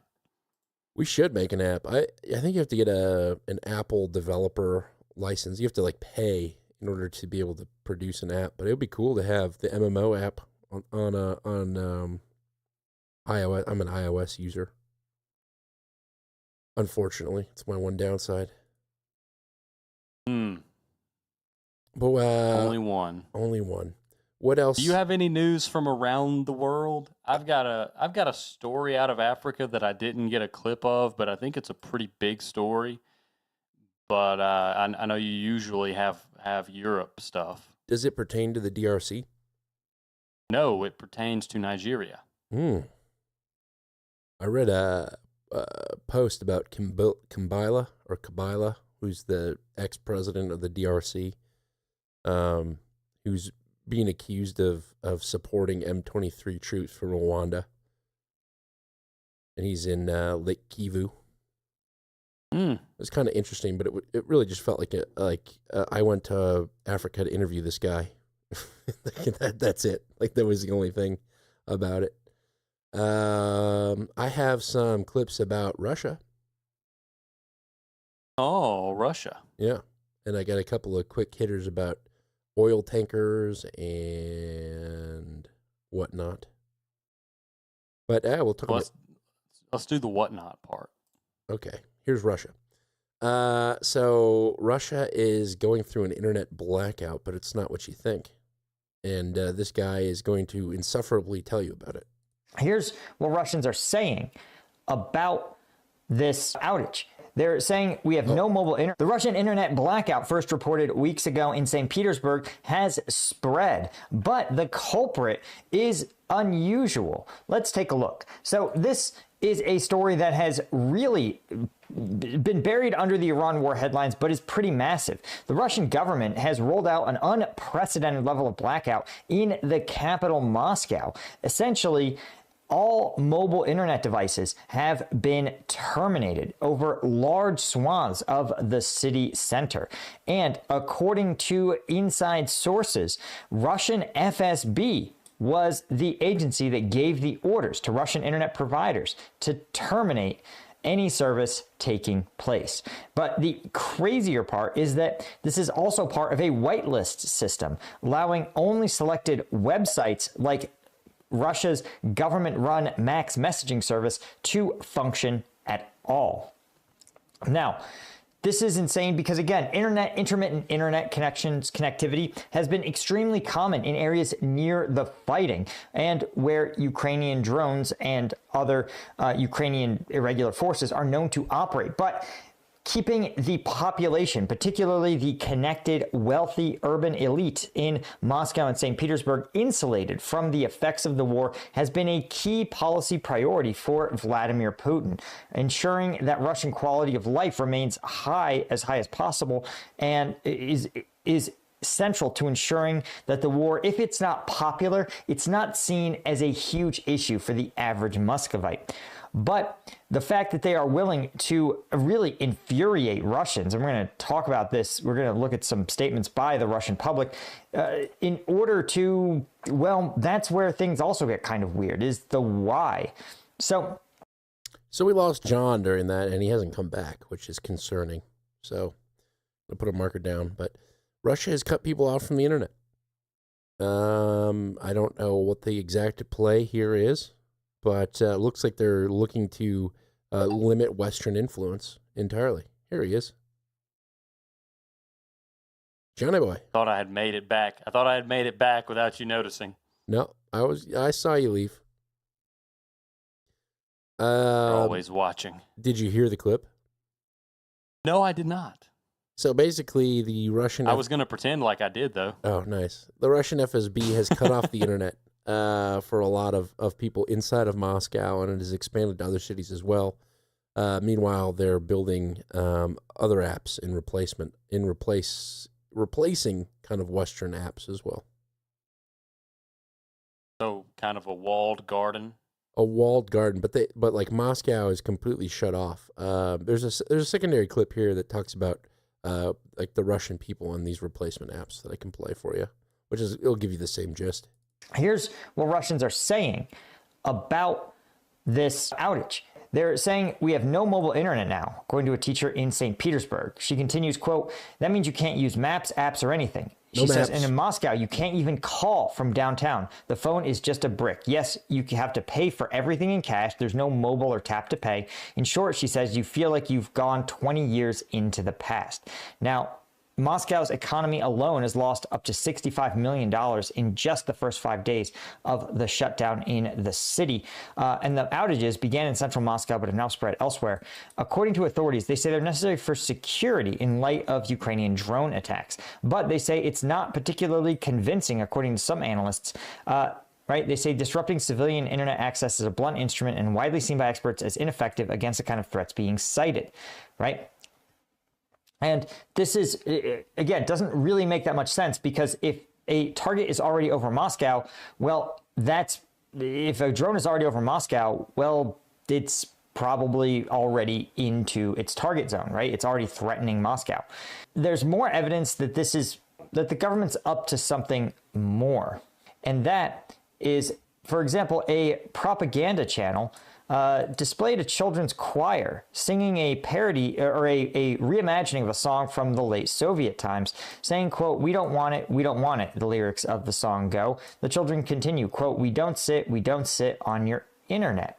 The song finishes optimistically, suggesting that instead of doom scrolling, quote, it's much more fun to meet your friends nearby. This is interesting, because that implies that the Russian government wants this to become a broader social movement, to really reflect the fact that the Russian public should embrace a internet-free future, and one where the internet is seen as vastly more restricted. This is also interesting because soldiers at the front have reported that Telegram has been banned, and that Telegram, YouTube, and other foreign-run apps are slowly being replaced by government-run apps, particularly the Max app, which is already used for messaging and government payments like Social Security. But reportedly, Russia is working tirelessly to develop their own apps. For example, they have a VK video platform that's owned by Russian state affiliates. And these guys are out here really looking at trying to replace YouTube. And you also have, a VK affiliated Facebook clone allowed Russia to ban Facebook. So it's fairly clear that Russian security services are looking to tighten their grip on the information space. Yeah. First China, now Russia, then the U.S. Although the U.S. were already. What do you think? How do you think banning kids on social media plays into this? Do you think it plays into it at all? Well, they say Telegram has been banned. The soldiers on the front line are saying Telegram has been banned. I think a secondary portion of that is information has been getting out, and gory, terrible videos have been getting out from the Russian front line, and obviously been circulating and going back through Russia. So I think getting rid of that helps improve morale among the troops and the general populace as the war continues on. But I also see it as a potential signaling towards the end of the war overall and towards the next kind of phase of Russia. I think, with the changing that's happening in the West, there's also changes that are occurring in the East as well, in China and in Russia. So the Tom Luongo theory of ARC says they're all going to shift to these kind of sovereign superpowers that are dependent on themselves entirely. And I think that's further moved by Russia, is to kind of further insulate themselves, even being dependent on their own sort of internet, not Chinese algorithms or Chinese apps or American apps and algorithms. So banning Facebook, banning YouTube, kind of getting that American influence out of Russia, probably similar tactics taken along the lines of TikTok and Temu and all that other shit. So Temu. Yeah, I think it's just a self-sufficiency play, and they're trying to sell it as a good thing of saying, go outside, we're working on rebuilding it, soon you won't miss it at all, which is true. If you delete social media apps from your phone, eventually you just stop looking at them altogether. I've done it with multiple apps. The only app I have on my phone is X and Snapchat. And Snapchat's just to communicate with my nephews. Understandable. Yep. Good for them to have a good influence on Snapchat. That's right. Send them big pictures of my massive BMs. I put my BMs in their DMs, if you know what I'm saying. Just kidding, I don't do that. I'm mature now. Yes, of course. No, I thought that was unique because I hadn't heard about it at all, but apparently it is the second week of the kind of internal Russian internet blackout. So Yeah, and that is something you would usually hear about as a mark against the regime, you know? Right. I think it could also be kind of a social experiment too, seeing how the populace reacts without having access to the internet. And it could just be certain, I mean, undoubtedly it's only certain aspects of the internet, and perhaps Russian citizens really don't even care about what's been shut off. Apparently, like in Moscow in the first clip, they said it's like a complete blackout. The phone is like a brick. I think that was in the second clip actually. I find that hard to believe. And it's like a whitelist only. So you only have access to what's been whitelisted, which is the way to go if you're doing a total blackout. So a blacklist means you can't go to this website. A whitelist means you can only go to these websites. Yeah. Do you think that Moscow is afraid of some kind of mass malware being downloaded from popular sites? Or do you think there's enough unrest in Moscow that they have to take that measure? I mean, who knows? Who knows? It's obviously I haven't heard anything well. about there being unrest in Moscow. Nor have I. But yeah, it could be that too, that they caught wind of something that was going to go down, and so that it's a preemptive, Well, and we did a while back bring some material about malware that would be downloaded onto your phone if you viewed an advertisement, not even clicked on anything, but just scrolled past and played an advertisement. Right.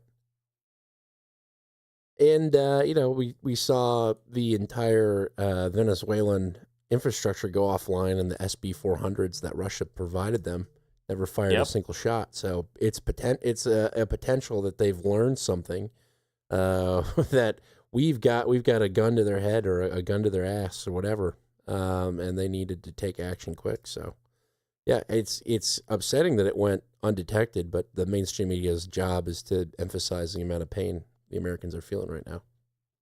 Yeah, of course. 33% higher. Right. You can't eat a stock. Let's see. Well, this story in Africa. Okay. This story in Africa is, I think, could be the touching off point for a refocusing from the Trump administration on Nigeria. We took some measures after Bill Meha, as the Nigerian vice president, I think, called him. We took some measures after Bill Meha talked about this and got the attention on the Nigerian Christians being killed. Yep. And these attacks have not slowed down. The clip that I was watching was a news conference from a Christian leader in Nigeria, really well-spoken guy. And I think we'll probably see more of him, and I wish that the clip had any information about who he was. But he's talking about burying hundreds of Christians. And there was an attack most recently where several dozen were killed. I'm looking for my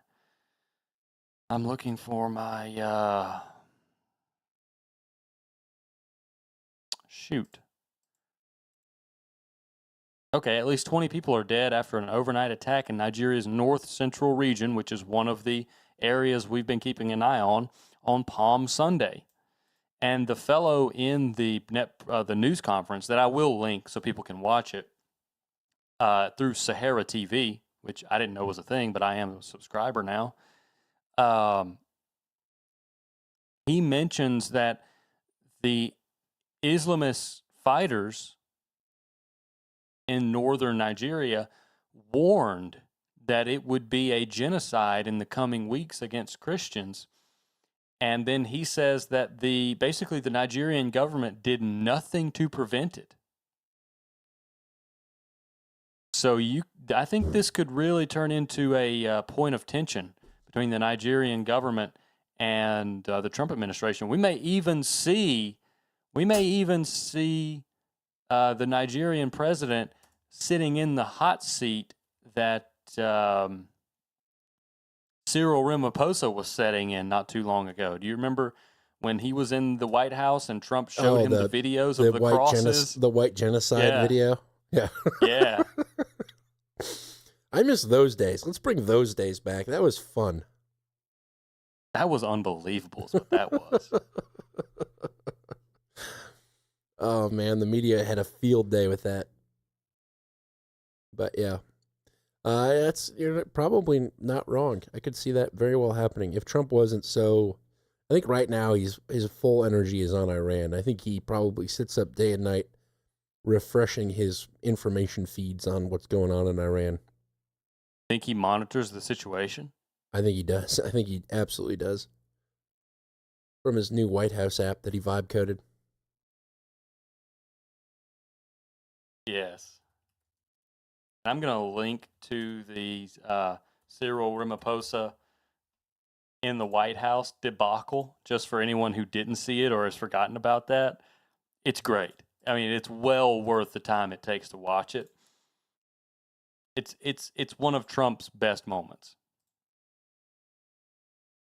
Oh, speaking of world leaders that are liked or disliked by Trump, I saw an interesting clip today that I think might play something. And this is me putting on the Tom Luongo, City of London hat here. But Al-Jilani went to the UK. Yes. I've got a little clip. I'll listen and give a rundown. Syria's interim president Ahmed al-Shara has made his first trip to London since the fall of longtime leader Bashar al-Assad, where he met with Prime Minister Keir Starmer to discuss the war in Iran. His visit comes after London announced the resumption of diplomatic relations with Syria last year. The leaders discussed the need for a viable plan to reopen the strategic Strait of Hormuz, which Iran has effectively closed since the beginning of the war, causing global oil prices to dramatically spike. They also spoke about ongoing hostilities in Syria and al-Shara's plans to address them. Since al-Shara has been in power, sectarian clashes have continued to cause repeated bloodshed in the country, and the so-called Islamic State terror group remains at large. Starmer welcomed the government's efforts at countering the violence and terrorism, noting that much progress has been observed. The British Premier also urged closer cooperation with Damascus on the return of illegal migrants, border security, and tackling smuggling networks. Between 2011 and 2021, over 30,000 Syrian nationals were granted asylum in the UK after the civil war sparked a refugee crisis. Now, I think it would be interesting if the UK is saying, hey, okay, Iran is gone. We need you to be the new Iran. But I think what's much more likely is we heard reports of the Kurds getting kicked out of Syria, specifically northern Syria, where the gas fields were. And the Syrian National Army has taken over those gas fields that the Kurds used to control. So I think Starmer's trying to cut a deal with Syria about that gas right there. I think that was the main premise of the meeting, period. Energy. Yeah, more than likely. Seemed to make sense to me. Most things are about securing energy right now. Trump has even told everyone in the world, get your own. Yeah, we have get your own oil. I saw that headline today. Yes, it's the parallels between my toddler and Donald Trump are incredible. Mine. Hold you oil. Butt paste. Yeah, put it on me. I've been painting butts like no one. I'm the Picasso of baby What's butts. got your cheeks all red over there? Me? No, I don't. Oh. I don't think you've been putting it on yourself, No. have you? No, it took me a second. Sorry, red cheeks, butt paste. Got it. I was thinking about the cheeks on my face. I thought you were watching me through my camera. And I'm paranoid because my wife brought me dinner and I've been eating it. I'm watching you. It's just not through your camera. All right. You want to thank some people or do you want to play some more clips? Yeah. It's high time we thank some people. Let's do that. Millennial Media. Offensive. You are, and again, you have control. You are in the driver's seat, Well, even though you're eating and driving, which is perilous. But you can go to break anytime you want. John, the time that I just hit the dono segment and without asking you, every single time for 213 episodes, you go, wait, stop. But that's okay. I want a blank lip. That's okay. I want a blank lip. Well, then why are you criticizing me for asking? It's the same thing. Because you shouldn't ask. You should just do things. All right, fine. I am now muting your microphone. All right, so you're riding along the fence. We don't have any advertisers. We don't have any sort of a deal where you listen to the show and you have to become a member. You have to buy a mug, and you can get access to exclusive content, like me giving Claude access to my router. I'll live stream that. No, none of that. And so we put out the show for free, and we say if you get any value, return the value right back to us. There's many ways to do that, but the best way is to go to mmo.show/donate and find out how you can give us money. But it's not just about money. Artwork is also very much accepted. Content clips. Just reaching out and saying, hey, I like the show. A lot more of you have been doing that. I got an email through our site contact today, or the contact form on our site. Someone said, I thought this was interesting, and it was a comparison of Pope Leo's message on those that, the prayers of those that promote war are ignored by God, which kind of obnoxious, I would say. But he's in Holy Week. He's feeling his vibe right now. That's all I can say. But we always like to start off by the person that provided us this art from last week's episode, and that was DJW. Provided us with this revised jet ski art that we did not pick the week prior. But because I made us think about it, it was appropriate. It was appropriate to pick. See what happens when you just do things? Well, it was funny because he removed you. And it's like, that's actually kind of funny because we talked about the art. He submitted a couple of pieces, but it was between Netanyahu and the jet ski art. And because I liked it so much, he cut you out. So it's me, and I'm pretty sure my smile just got bigger, too, on that piece. Muted my face. Just a larger smile. It's incredibly photorealistic. It's almost uncomfortable now that I'm looking at it, how realistic it is, but it's much appreciated. So thank you very much, Dirty Jersey. And we haven't got any art for tonight. We might have to grok it if we don't. So if you got an idea, feel free to send them. I have a discussion topic. Sure. Just had a birthday in my household, and I'm confident that my mother-in-law does not listen to this program. She's much more of a Vikings type gal than a political podcast type gal. But what does that mean? Got my daughter. What? Get it on. Sorry. What are you doing? I'm went to hit one button, hit another. Classic. So she got my daughter some children's books. Daughter loves to read. She can't. She pretends to read, which is really cute. But she can't read it too. Huge disappointment. Anyway, my mother-in-law got these books, and they're photorealistic images of my daughter in the book. Okay. And my wife asks my mother-in-law, "Did you have to send someone a photo of her to get this done?" She goes, "Yeah." And my wife and I lock eyes, and it's one of those times when you lock eyes and one of you is screaming at the top of your mind, "Don't say a word," and the other one is dying to say something. And I'm going to look into this. I'm going to look into these companies and probably bring a report back to the show because I made the joke, naturally, that we were no longer entitled to any NIL money once she gets to be a big college gymnastics star because now this book company owns her name, image, and likeness. And I hope that's not the case. I'm going to read the terms and find out if that's the case. But it almost as an anecdote to warn you and other parents to maybe circumvent that kind of thing if you feel like you need to, because if I had known about these products, I probably would have. Oh, well, I appreciate it. Yeah, I don't want a photorealistic book of my child printed. You know, if I want a photorealistic thing of my kid, I would take a photo.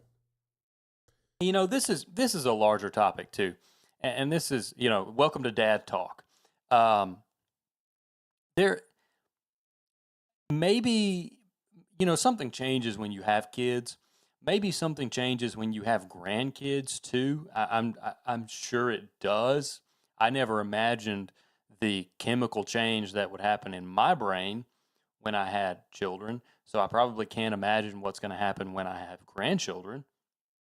But the whole, you know, grandma and grandpa give you the fun stuff trope is no joke. And there's an ongoing battle of, well, this thing is obviously not good, but it's okay in moderation or once. And I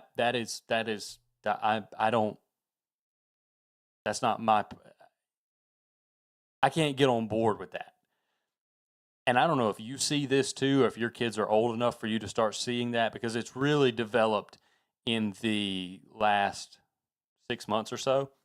And, you know, I love my parents and my wife's parents, and I know that they love my child, and they wouldn't do anything to hurt them, and I really appreciate all the help that we get from them.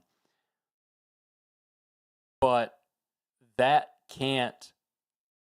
appreciation can't keep me from criticizing certain things just because I appreciate what they do.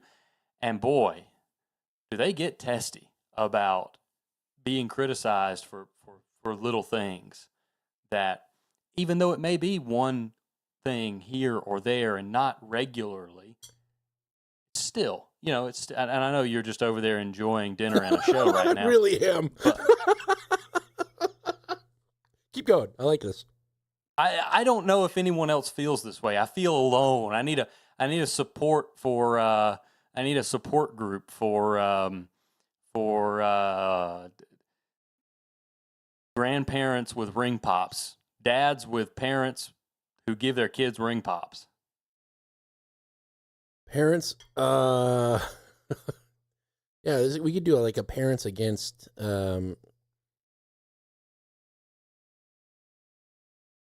tags. Parents against grandparents. Oh no. But no, I mean I'm saying this in a kind of a jovial manner, but do you understand what I'm saying? Or and again, I don't know if you've seen this yet, but you will. I'm almost certain you'll see this. I know what you're talking about. It's the same kind of thing with the book. Like why? I mean, is it solely okay because it's cute? Because no, it's not. Well, it's sort of cute. Like, and I get their perspective, and I get your perspective that's the thing. too. That's what makes it so uncomfortable to try to say, hey, I don't agree with that, because I understand where they're coming from. Yes, My daughter's tongue is completely blue. It's cute. It's funny. But that doesn't change the fact that that ring pop is not good for her. Or that I don't want some company somewhere having a picture of her and being able to do God knows what with that picture.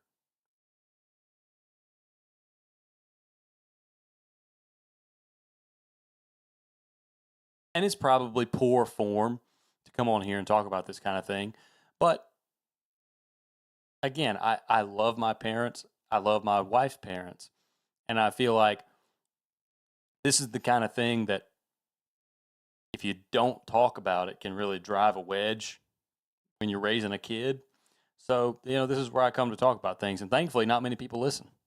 I think you are a parent against grandparents giving opposed treats, right? I think that's what you are.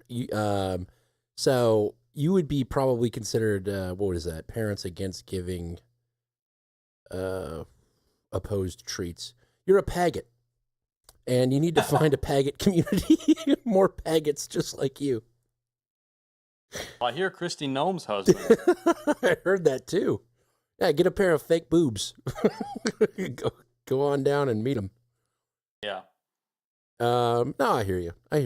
I don't think anything has arisen where I have really been concerned.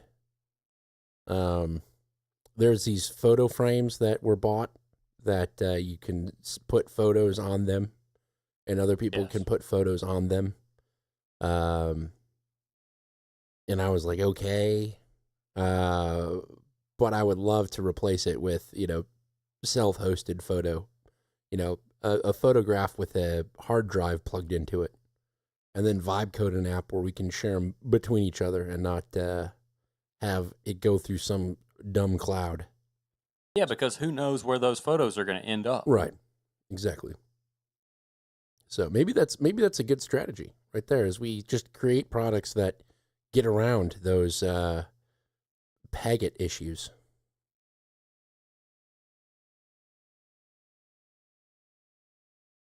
Well, the reality is, no matter who initiates it, convenience and cuteness over everything. Convenience and cuteness uber alles.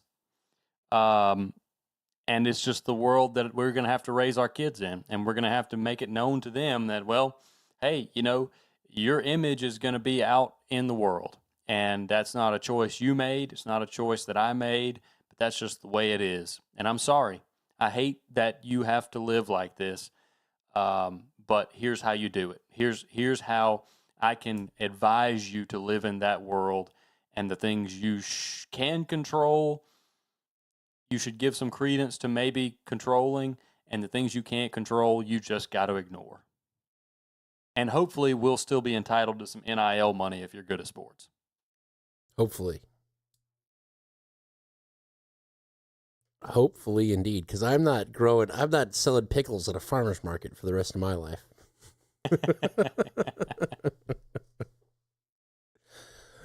All right, so this is the donation segment. Thank you for the art, Dirty Jersey Whore. If you have an idea for tonight, I think we just probably gave you 3 or 4 right there. Feel free to send that to dan@mmo.show or john@mmo.show. Operators will be standing by to judge it accordingly. And even during all of that, I didn't have the wherewithal to pull up the list of donators tonight in a nice, organized format. What? We're wrapped. Wrapped. Enthralled. Captivated. Yes, I was captivated by that and my Asian rice dish, which, by the way, reminds me, Indians are a rice people. Really? Yeah. I spoke to an authority on the matter. An Indian? Yeah. Yes. And they said, yep, we love rice. Rice is good. Rice and everything. So much rice. So, there you have it. And I should have known that. Let it be known. Because I used to get lamb vindaloo, and it had a heaping pile of rice with it. So Vindaloo's so good. It is good. It is good. All right, so there's that. So here we have some people that went to mmo.show/donate and sent us in some fiat donations. It is a short list. Ethan C. came in through PayPal with $10. That's his monthly reoccurring. Thank you, Ethan. Surly Mofo, who we haven't heard from in a little bit, comes in through PayPal with $10 and says, thanks for an intelligent discussion and a noble attempt to find the truth. Surly Mofo. And thank you. Thank you indeed for that donation. And I think we need to give you one of these because I don't know if we ever have. You are not a fed. Defedified. Doing the truth about grandparents. That's right. It may just look like a candy ring pop, but it is death. Death in a package. Thank you very much, Shirley Mofo. Nail Lord of Gaylord came in through Venmo Venmo with $5 and says, Nlog here, OTO. Horror Moose donation. Horror Moose indeed. Thank you, sir. Finally, Prater Weirdo comes in from the Not So Flatlands through Cash App with $3.33 and says, OTO. On the offensive. Thank you very much. That does it for our fiat donators. I think we had some boosts that came in, maybe. We did have some boosts. We have Eric PP coming in with 3,333 Satoshis for episode number 212. Auto Love. C. Brooklyn comes in with 3,000. Says, OTO, I am looking for a podcast that can tell me what the hell is going on in the world. Welcome. On the offensive. Thank you, sir. Bear Volti comes in. OTO, fellas, have some sats for DJ Horseshoe's fat trigger finger on the stylus, liking the moody guitar strums too. Calculating for last and this week's show numbers. Me with the quick math. Thank you, Fair Volti. Thank you, sir. DJ Horseshoe approves. On the offensive. Sir Jared of South Burien comes in with 333 Satoshis. Nostra Gang comes in with 100 Satoshis. It says, congratulations, Raspberry Pi, on your retirement. Yeah. I don't know if I said that last week or this week, but the Raspberry Pi that this stream initially ran on and then became my NOS has been deprecated and is now sitting on my desk. So you could sell it. Paperweighted. Yeah, sell it. This is official. I mean, it is official. MMO history. This ran the MMO stream for probably 2 years before. Wow. Got kicked to the curb.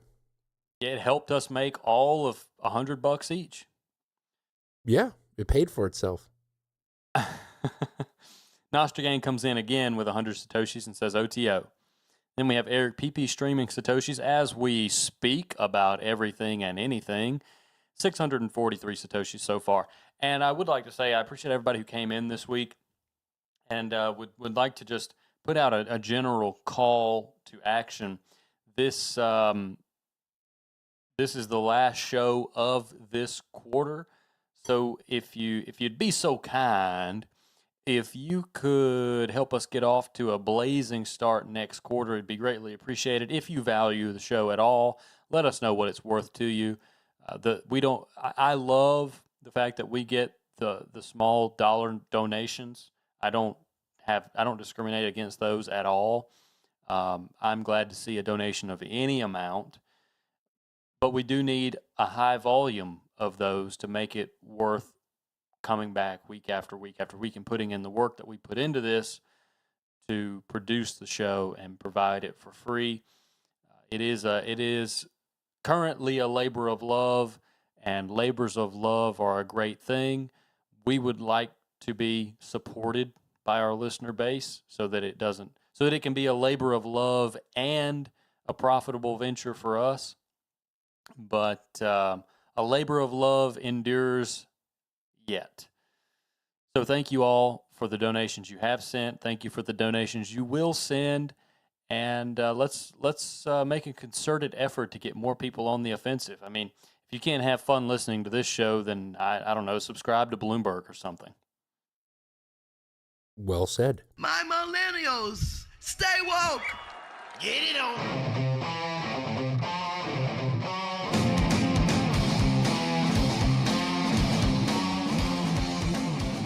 That's another thing too. Most of our listeners aren't millennials. I mean, a lot of them are millennials. but I feel like I'm just continually more and more removed from my generation, or wanting to identify with my generation. Well, it's not the media offensive for millennials. It's the millennial media offensive. Right. It's for everybody, but it's run by millennials. Right, exactly. And I think we're probably the best example of millennials. You know, just the insufferable terminology and things that millennials say. I was talking to a guy that like tried a chocolate. I wasn't talking to him. He was near me when he was trying this chocolate. And he said, it's giving, you know, like, it's giving caramel earth vibes, something like that. And for the sake of humanity, I wanted to take out a gun and shoot him. Yeah, he was not on a phone, was he? No, he was not on a phone. Exactly. He was. I don't think he's ever talked on a phone. He's probably the least likely to ever talk on a phone. That's why you should be here for the pre-show. Yeah. But he was also straight, evidently, according to his girlfriend. So, I don't know. What, did you go ask his girlfriend, like, what's wrong with this guy? No, I saw he had a girlfriend. I didn't know the guy. People that say it's giving in describing something, it's giving earth vibes, you know, it's just like, shut up. Be a man. I think you need to, I was like, if you don't drink an entire bottle of whiskey right now, you are dead in my eyes. Yes, I'm reminded of a quote. Basically, it goes something like, ancient man put cities to the sword and the fire, and you enjoy tasteful banter at the coffee shop. You are gay. Kind of. It's kind of the vibe. It's like, all right, yeah. I think there's a lot of straight guys that would be considered straight in modern society that are gay. Not homosexual gay. Yeah, just they're gay. just modern reproducers. Yeah. Pretty much. And they don't even do that. I got a fun clip to end the show tonight about that. Oh, you ready to get out of here already? No, we got some more stuff to cover. What do you got, by the way? Well, I've got some raspberries right now. I thought you were Oh, you mean clips? Yeah. You mean clips? Yeah. I have. Well, do you remember the podcaster? Charlie Kirk. Yeah. I recall. Okay. That was a bit of a joke. The left likes to refer to him as a podcaster. But anyway, podcaster Charlie Kirk, there's some news about him this week. And I think I had seen this cropping up, which is why he was on my mind. But do you feel like the entire Charlie Kirk assassination has been, to the best of someone's ability, memory hold in the American culture? Yeah, they came, they did the big TV ceremony, and then put to bed. A couple of weeks of additional outrage, and then story puts to fire. Trial not aired. I will say this. I used to ask older Americans, how in the world can you see your president shot on television and not pitch the entire country into turmoil until you find out who was behind it? But now I understand. I very clearly understand, because we don't want that. We don't want the truth. We don't want accountability. We just want things to go away. And that's what's happened with Charlie Kirk. Largely, the entire Charlie Kirk episode has gone away in the mind of Americans. Now, Candace Owens is making her bread talking about it. No one listens not to Kansas tapped in anymore. Yeah, she's not a major cultural player. But we do have a clip from today about Charlie Kirk's trial. Now, and I don't know what the angle is here. I do. Oh, okay. Well, let's listen to the setup, and then you tell us what the angle is. Sure. The defense team for the man accused of killing Charlie Kirk now says the bullet used could not be matched to the gun Tyler Robinson allegedly shot. That's according to court documents obtained by CBS News. Well, phrasing it like that is exactly how it's wanted to be phrased. But the yes, correct thing it's is, information warfare. Exactly. The correct way to state it is it can't be confirmed for sure that that bullet was fired from that gun. It's not matched to the gun. They're saying, forensically speaking, we can't confirm that that bullet was fired from that gun. And it was a Most fragment. likely due to damage to the round. Exactly. This is a distraction. Let's spike up Charlie Kirk again, yeah, because things are not going so hot. I think so. I think Charlie Kirk went away because it was a distraction when it didn't need to be, and now it's being brought back because it can be a distraction when we need a distraction. I don't know. Quick, roll out the martyr. I don't know who's doing it, but I think that's what it is. That's what I read when I said, "Oh, the bullet fragment. That's interesting. I haven't thought about this in months." It's a miracle that right now, when everyone is talking about how bad the war is going in this massive No Kings protest, that Charlie Kirk bullet fragment story hits the air. Yeah, well, we don't have to listen to the report. The report is basically them weaseling around saying what you've said, that this isn't a flaw in the prosecution. It's just the way sometimes bullet fragments are. Sometimes you don't have enough to match them to any weapon. Not just the weapon that you have as the murder weapon, but any weapon. You couldn't match this bullet to any weapon. We're not even sure this bullet was fired. Yeah, but just that phraseology alone gets 40,000, 50,000. Maybe it's to further ignite debate on the right. It could be. Could be to spin it up again. It's already pretty fractured and spun up, between Israel and all these other talking points. People are accusing Tucker Carlson of being a fractionary individual. I have not seen a lot of good faith people debating the fraction that has happened within the right. Meaning that it seems like, to me, when they talk about it, they're clearly coming from one perspective over the other. But yeah, I see this as a distraction because it really doesn't mean anything. We know that gun fired that bullet, but they just can't. They can't confirm it. Right, forensically. Forensically. So typically they'd fire bullets with that gun, and then look at the markings that were left by the barrel, the unique markings and whatnot, and the characteristics of the bullet, and say, oh yeah, this matches that. But they don't have that because what they have is a fragment of a bullet after it hit the clavicle or wherever it hit in Charlie's body. Yeah.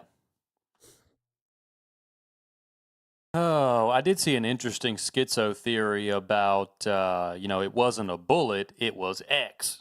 And this time, X was an exploding lavalier mic. And of course, the Israelis have experience in exploding small electronic devices. Yeah. So I had to stop and read that one and say, okay, kudos, fella. But I think we've discussed this before, that it wasn't so clear to begin with, but if it is a cover-up and a patsy, they did a pretty fine job of it. Absolutely. Yeah, that went away fast from my memory. It really did. And I think it's worth saying again, I used to be fascinated with the fact that America basically didn't burn after JFK was shot. No matter what side of the political spectrum you were on, if your president was assassinated in more or less peacetime, I would want real accountability, and I never understood the mindset that would just let things keep going. But I've seen it firsthand now. That's the exact same mindset that allows the assassination of Charlie Kirk to disappear? I mean, most people probably couldn't remember the shooter's name. I guarantee you the vast majority of people couldn't name the attempted assassination on Trump shooter's name. 3 days after that, we were talking about Kamala Harris as replacing Joe Biden. Yep. 3 days. It was the media cycle's bleeding and we need to stop it. And that's why Joe Biden was kicked out of the race. Believe it or not, it wasn't because of that poor debate performance. It was because Donald Trump got shot. That's why Kamala Harris was the VP president candidate, because they needed someone fast. And they couldn't spin the media quick on why they jumped the black lady that's the clear, obvious succession as she's the VP. Yeah. Like, all right, it's Kamala. Yeah, so that's interesting. I'm glad you pulled that, because I read it and I thought, seems like a distraction, but what else? Okay. I have an immigration clip in the immigration folder, believe it or not. And this is we're gonna get to enjoy Megyn Kelly being just PO'd for a minute. Oh boy. And this is my favorite version of Megyn Kelly, when she's just mad about something. I kind of like it. But this is over Sheridan Gorman. Are you familiar with Sheridan Gorman? Have you heard this name? No. Sounds like a hotel. This is an 18-year-old Loyola student who was killed. And rightfully so, Megyn Kelly is pissed off. My mouse disappeared. Oh, there it is. I am sick and tired of reporting on young American girls being killed by illegals from Venezuela. He allegedly opened fire as the group ran. 18-year-old Sheridan Gorman. She was a first-year student at Loyola University in Chicago, off to live her life. Gorman and her friends were walking along the pier to see the skyline and potentially the northern lights. He shot her as she was running away. There were so many opportunities to prevent this, and the system failed. DHS says Medina entered the country illegally in 2023. But the Biden administration released him. He was nabbed again. Records show he had a misdemeanor charge in 2023 for shoplifting. And there does not appear to have been any coordination with ICE to let them know Chicago is a sanctuary city. Illinois is sanctuary. They have a policy against doing that. Joe Biden and all the Democrats have blood on their hands. I have to be honest, they don't seem to be that moved by this. Governor Pritzker, no mention of the suspect's immigration status. Quote, the Trump administration needs to stop politicizing heinous tragedies and instead focus on real solutions. Get your fat ass in front of a camera right now and say something empathetic and apologetic about Sheridan Gorman right now. It's even worse when you look down at the mayor. That suspect would not be. I felt like she was talking directly to me. I'm like, I'm already on camera, lady.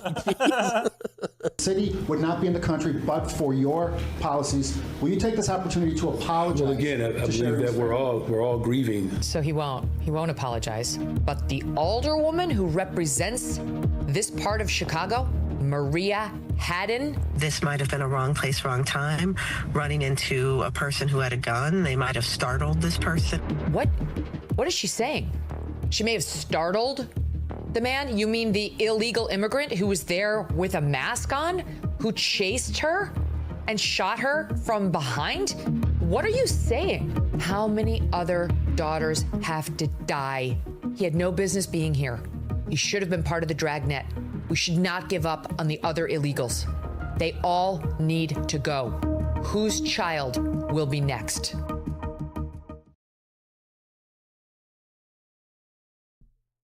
Yeah. Pretty good little production there from Megyn Kelly and crew.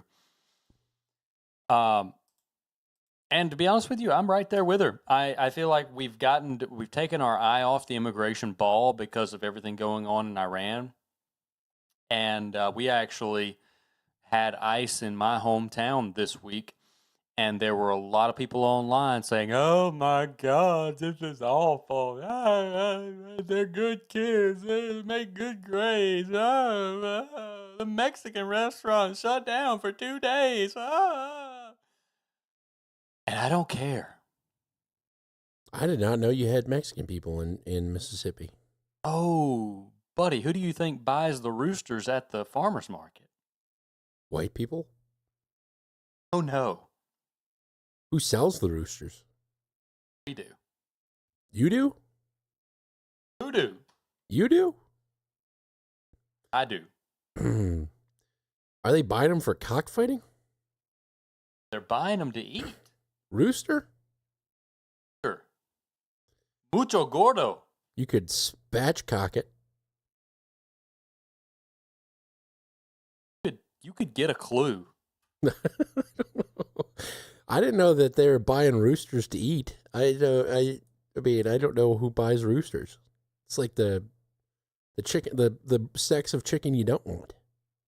Grab that sucker out of the cage, hold him up by his little chicken feet, and you say, mucho gordo, and they say, oh, mucho gordo. Okay, that's the blacks and the Mexicans. Who do we got next? Asians. Asians were last week. We were running out of races here. I mean, I'm not being. I mean, I am being funny, but you know, that's a real thing. They buy roosters first thing in the morning. You get there with your roosters, you can sell them all. Nice. I didn't know we, so St. Louis, I grew up in Wisconsin, which is in a manufacturing community. So we had a lot of factories. So we had a ton of Mexican people. And then I moved to St. Louis and we have like no Mexican people. You see them on the lawn crews, but there's no place I can point to and say, this is where the Mexicans live. You know what I mean? Like there's no Mexican community in St. Louis.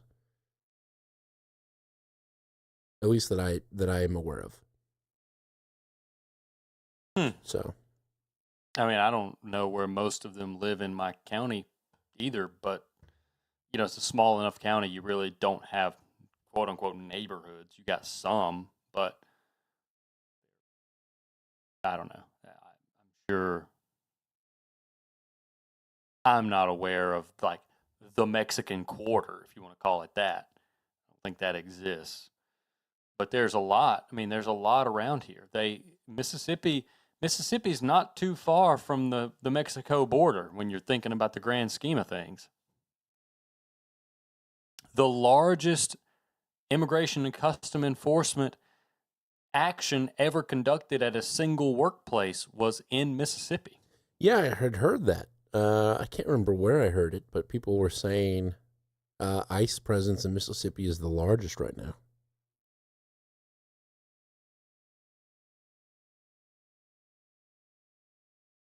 The more you know. Indeed. Well, mucho gordo, what else you got? I realize it's muy gordo. I want to be a little more correct. Yes, I get a little excited sometimes. Give me a break. Are you just sitting on your final clip? Are you just hanging back, waiting for that perfect down the middle fastball? Well, you know, there are clips that I pull, and I kind of just feel out the vibe of the show, whether or not I want to play them. Because there are some that are just kind of like not that important, or ones that I didn't want to play. But I have a No Kings one. It's a quick hitter. Okay, that's topical. Topical indeed. Here we go. Millions of people took to the streets across the United States to participate in the more than 3,100 protests taking place against U.S. President Donald Trump. The rallies denounced what they described as an authoritarian style of governance by the incumbent administration, their immigration stance, climate change denial, isolationist foreign policy, and now the war in Iran. In New York, thousands gathered to protest against sweeping immigration raids carried out by ICE and called for their abolition. The rallies even featured a surprise cameo from New York native and Hollywood giant Robert De Niro. Oh, I thought that guy loved Protests also Trump. took place in the capital, Washington, D.C., where hundreds gathered near the White House demanding Trump's ouster. It's the third time in less than a year these protests, part of a U.S. grassroots movement called No Kings, take place. Grassroots. The demonstration spread across the pond, where thousands of Americans abroad and locals took part in rallies across Europe. In Paris, protesters called for an end to Trump's, quote, reckless, irresponsible, and endless wars. And in the Italian capital, thousands marched calling for respect of international law and demanding a world free from wars. Yeah, I hadn't heard about this upcoming protest at all. Yes, respect international law. We demand it, and we're going to demand it with protest. The best thing about this whole thing is the fact that they called it grassroots. I think it's absolutely not grassroots. It was organized by that Jewish couple, Ezra, whatever. And it's not something. When I think grassroots, I think it started up in the trenches. There's really no organized leader behind it. Kind of like they claim Antifa is, but this is not grassroots. It's a very much an organization like BLM, and it's running to try to create as many protests around the country as possible. Another interesting aspect of that is during that clip, said we should get yeskings.org, and then remembered we already have yeskings.org. So if you go to yeskings.org, you will hear this podcast.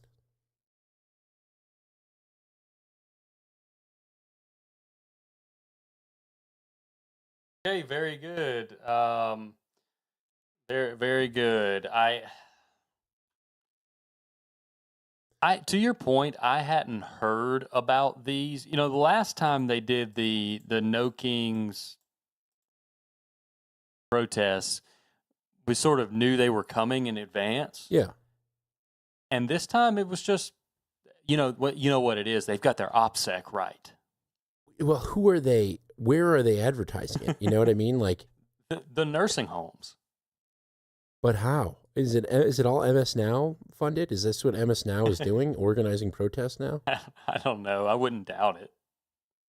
But it was like the largest No Kings protest ever. 3,100 plus cities. All over the world. There's 2 in England, which is hilarious to me. And in Spain. Because these countries have kings. Legitimately have kings. No kings, no war. Someone help me get off the floor. No kings. Oh, here we go. The one in Madrid, Spain was called No Tyrants. Madrid. Oh, no tyrant. No kings, Porto. No Tyrants, Sevilla. So Porto is in Portugal, obviously. No kings, Lisbon. But everyone in Spain is No Tyrants. Yep. Barcelona, No Tyrants. United Kingdom, No Tyrants, London, UK. Dublin, Ireland, No Kings. There you go. So if you have a king, it's No Tyrants. It would be funny if the Irish one was No Queens. No Queens. What else? Doesn't Finland have a king? No. Yes, I believe so. Oh, they're doing No Kings. No dictators. No Tyrants. It looks like they rebranded for the European audience that actually have kingdoms. They said, okay, just No Tyrants. But still, kind of funny. No kings. Here's okay, but not in America. Man, it's just something to do. Apparently, we were the only ones that... So, Serpent heard about it. Eric PP, who lives in Minneapolis, knew about it. Trash Man knew about it. Hey, I need to apologize to Trash Man. I was completely overwhelmed by the sheer amount of material that he sent this week to my inbox. Yeah, Trash Man is an email guy, and I like it. Yeah, I wouldn't trade it for the world. I just wish I was better about allocating time to going through it all. Right. Because nothing warms my heart like seeing 3 emails just jam-packed of articles and videos. There's a lot of links in there.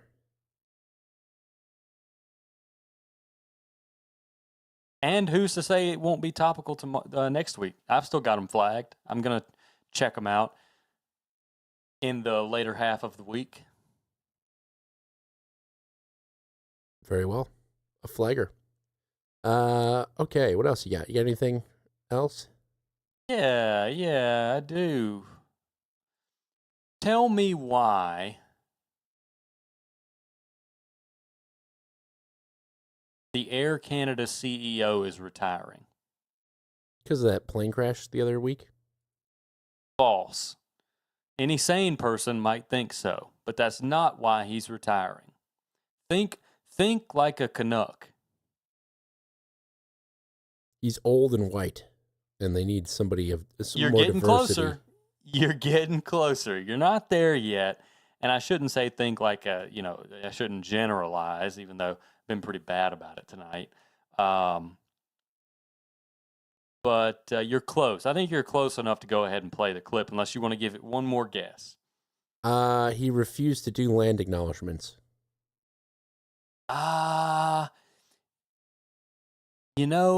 That's about as close as him being white. Okay. So you're splashing all around it, but you haven't hit the boat yet. I haven't hit the moose. All right, I'll play it. Our customers. Air Canada CEO Michael Rousseau will retire later this year after sparking a backlash when he failed to offer condolences in French for a crash that killed 2 pilots. French is one of Canada's 2 official languages. The faux pas occurred in a video Rousseau released in which he spoke only English after an Air Canada express jet collided with a fire truck on March 22nd at New York's LaGuardia Airport. Days later, Canadian Prime Minister Mark Carney criticized Rousseau for showing a lack of judgment and compassion. Rousseau later apologized for the lapse in judgment, saying he was deeply saddened that his inability to speak French had diverted attention from the profound grief of the victims' families. Language remains a sensitive issue in mostly French-speaking Quebec, the country's second most populous province, dating back to the rise in the 1970s of the Parti Québécois, a French-Canadian separatist party. The Air Canada express jet had departed from Montreal, and one of the pilots killed was reported to have been from Quebec. Rousseau took over as Air Canada's CEO in February 2021 and helped the airline recover after the pandemic. At the same time, he pledged to improve his French after then Prime Minister Justin Trudeau criticized him for giving a speech almost entirely in English in Montreal, where the airline is headquartered. Air Canada said candidates to replace Rousseau would be judged in part on their ability to speak French. And glass on. Well, I'm just thinking, the irony of we're doing no kings here. Meanwhile, this guy's been criticized by 2 of Canada's kings for not speaking the language of his people. Yeah. Oh, it's so racist. He should have pulled the learning disabled card. Yeah, I'm learning disabled. There is no official language on stolen land. I would have said that. Boom. Yes, my wife was retarded. Now she's an airline pilot. Oh, man. I didn't know Taylor flew. Only when she puts her arms out beside her and goes, meow. No, that's an Idiocracy reference. Yeah. Yeah, I recall. I didn't pick that up, but yeah, I do remember it now. Yeah. But no, it's just kind of funny. Like, you can make the snake eat its own tail. If only he hired us as his consulting agency. Yeah. That would have been great. That would have been, he probably would have become a celebrity overnight with that line of argument. At least he would get a retweet from Elon Musk. Yes, exactly. Yes, it's good for company morale that we have a learning disabled person as the CEO. Okay. Oh, okay. All right then. Let's start putting a bow on this thing, shall we? Sure. So I've got my last clip here, if you want to hear it. Yeah, sure. This is weird. I don't know how to say this other than it seems like a very weird thing and probably a deeper symptom of something else. But without further ado, the last clip of the show, and that's all. That's all I'm going to give you. Oh my gosh, look at her. All around the world, grown women are falling in love with hyper-realistic dolls. Oh, no. They look Oh, no. and feel uncannily like newborn babies. With some posts racking up millions of views on TikTok, I've been going down a rabbit hole on this phenomenon for months and decided to head to one of the largest doll shows in the world, the big event in the Netherlands, to understand what this is all about. The skin feels just so Stop incredibly that real. immediately. Can I hold her? Of course. Wow. Just heavy for her. She's quite heavy, yeah. It's a very surreal experience to be here because you are just surrounded by babies, newborns, toddlers looking at you, and there are lots of people here pushing their baby dolls around in pushchairs, carrying them in slings. Here, collectors and creators can stock up on everything for their reborn dolls, as they're known. Take a look at that. This is dementia. Glass baby eyes for your baby heads. This car is for Grace Kelly. This exact one? Yes. Grace Kelly. Yes. This is Grace Kelly? Yes. And above all, they can mingle free of judgment for a change. I live alone, Not on this show, they can't. and babies is my hobby. Do you enjoy carrying her in a sling like this? Yes, it's my therapy baby. And when I say it's my therapy baby, they don't think you're crazy. The term reborn first came into play Really? in the 90s when doll I'll aficionados say it again. Not on this show. in the US started adding more realistic features to factory-made dolls. Now reborns are handmade from scratch using vinyl ew, or silicone, reborns? and they've become a booming industry. Yes, the reborns. So if I were to buy this No. now, it's We So- can't do that. Yeah. 10,000. Yes. With reborns.com, just one of several retail No. websites, saying it sells on average dozens a day. Many sculptors and artists like Nathalie Moiselet from France say they make a comfortable living selling their lifelike creations worldwide. These days, the reborn community is mainly split into two camps, art and therapy. Birds of a feather. Yeah. So how's that make Yeah, you what are you feel? going to say about that, Dan? I think there's an obvious solution to this. These grown women that want babies, that want to hold a baby, maybe have a baby. Make wet nurses great again. Do you know who can spend $10,000 on a fake baby? People that don't have babies. Yes. Yeah. I just feel like wonder my why life is that's so missing appealing to something. you. We've come full circle in this clown world of Earth where, saying women should stay home and have babies is wrong and sexist. But also saying women that go out to conventions and piss away $10,000 on a fake baby is crazy. Saying that is also offensive and sexist. But it should be affirming to those of us who believe in human reproduction. Look, I would love one of these women with I will say for $2,000, right? You can come to my house for a week and take care of my babies. That's why I say make wet nurses great again. Yeah, come on by.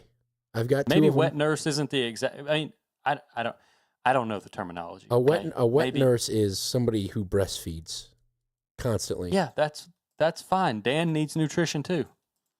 Elise actually said that we should sell her breast milk on like the internet to bodybuilders. And I'll talk to Taylor about it. I am so not on board with that. Is it weird that I don't want other men drinking my wife's breast milk? Is that I feel like that should be the default stance, right? There's a difference in drinking straight from the hose and filling a glass and drinking the. Still, it feels emasculating to think some other guy out there is drinking my wife's breast milk. I mean, is he going to get like a picture of her with the milk? I don't know, but it's like it ignites this. Milks will have like a picture of the cow that your milk came from on the carton. Yeah, is that how we're doing this? Sure, it'll just be Elise there. I'll write hand squeezed on the side of the carton. It'll be great. I uploaded a little stinger to folder. It's just in the episode folder, 213.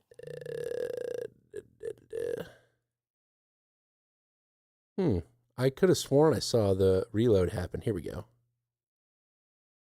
I love these American women. So great. What? It's from the story of the two ladies who own the farm in Kentucky who wouldn't sell to the data center.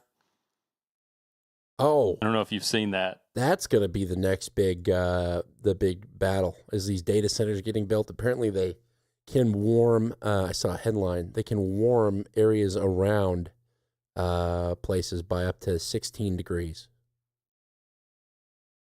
Yeah, that's on my list of things to look into. I don't know if I will. That sure sounds like climate alarmism. It absolutely and I'm not sure that thermodynamics works like that, but it piqued my curiosity. I think it's probably another kind of commie talking point to, for workers' rights or whatnot. I can see it becoming this kind of merging battle of getting the climate people and the workers' rights people together and fighting the data centers. You've heard of global warming, but have you heard of earthen warming? Earthen warming. There you go. I just want to vibe code my apps, y'all. I don't. Hey, it sounds like a great place for homeless people to hang out.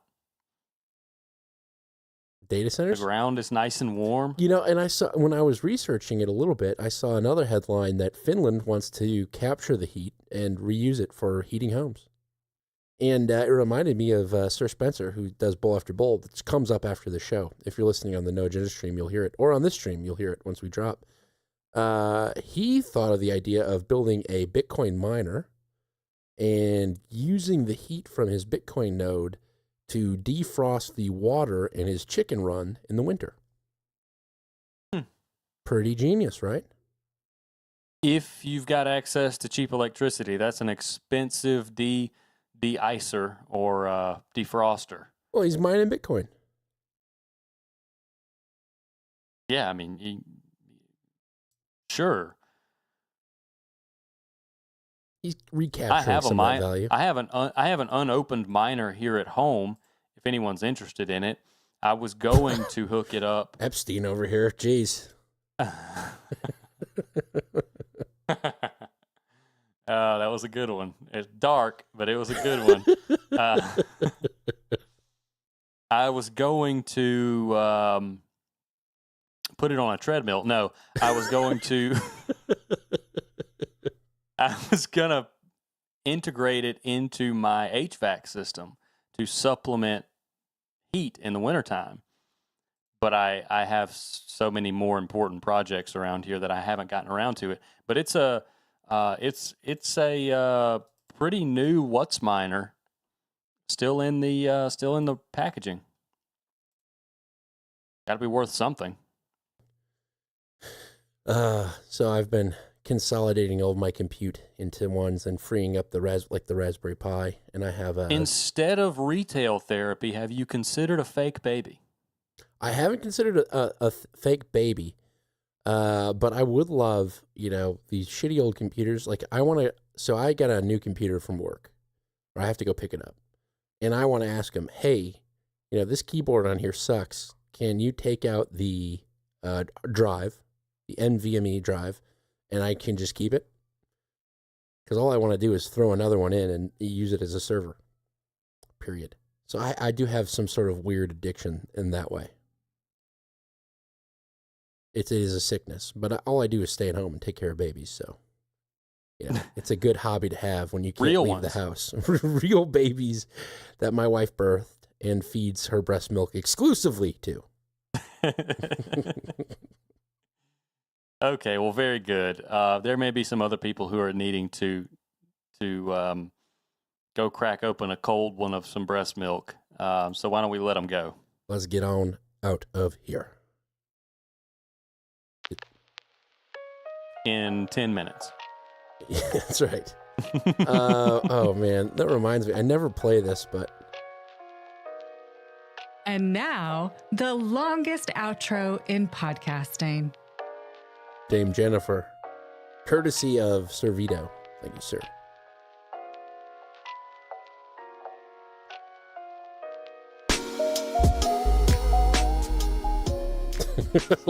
Right as the beat drops.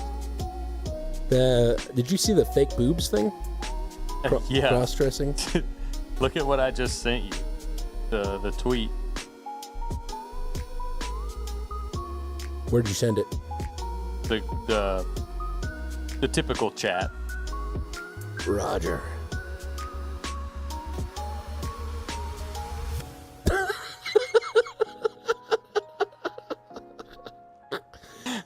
It's the Marco Rubio sitting on the couch format. And it says Marco Rubio finding out that he has to be Kristi Noem's husband, and it's him with fake tits. Oh, that's too good. That's too good. I gotta show the camera that one.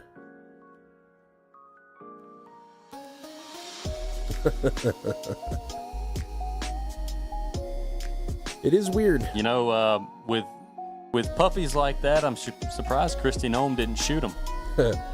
So I was in a review for a physician's office.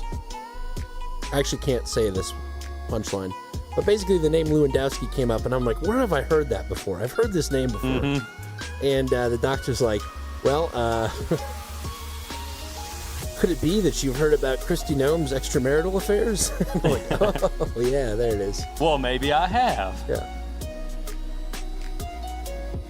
I have indeed. That's exactly where I thought of it. But it was one of those funny moments where my online life and work life merged a little bit.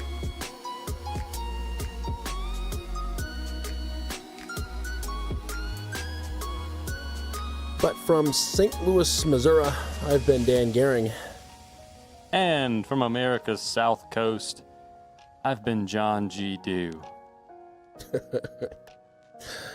And until next Tuesday, don't buy a fake baby. Don't buy a fake pair of boobs to wear around as a man. Instead, just let somebody know about the podcast. Say, hey, man, I think your fake doll's cool, but you should listen to this show. Keep a gun loaded. You know the thing. MMO, out. So, if, was Mr. Feeney firing that show? Was he on there?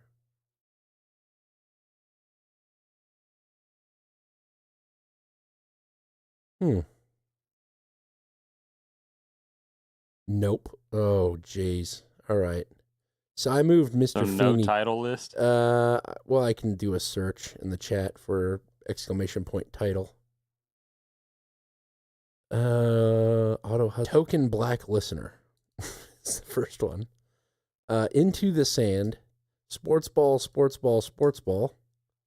psyop, bread and circuses. That's funny. Paggots, Paggots.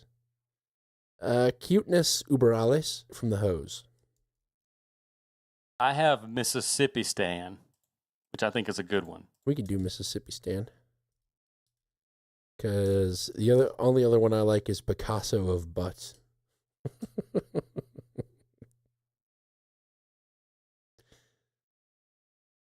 We're putting on that paste, did you have like a butt paste spatula? Oh, yeah. Yes, with a little suction cup on the bottom so you could like slam it on the table. Yes.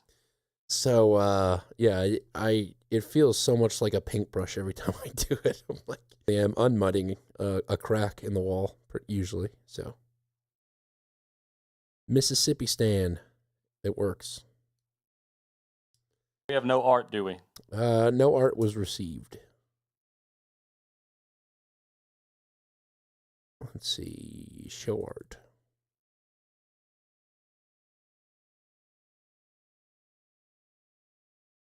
That picture of Marco Rubio is so funny.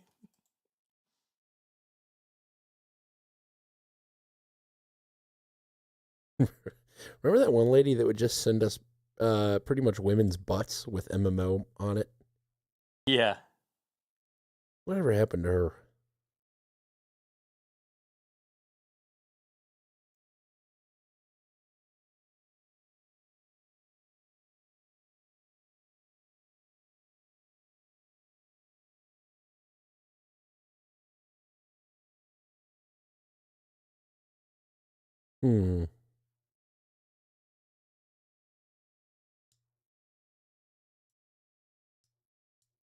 Milk carton with a lady with a big old this serpent's idea. Milk carton. Yeah. Would you care to share before, finish? Check email. Okay. Oh, we might have gotten art. Oh yeah, Chuck 'em long.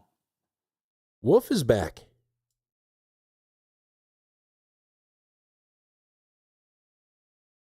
Oh, the milk carton's good.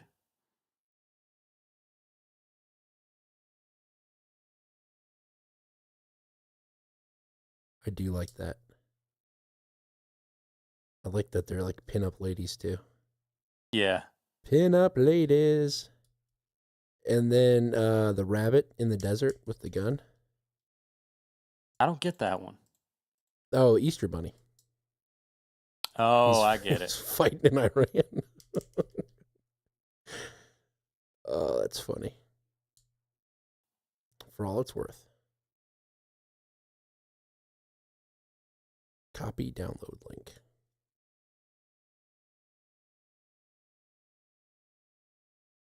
What happens if I send this?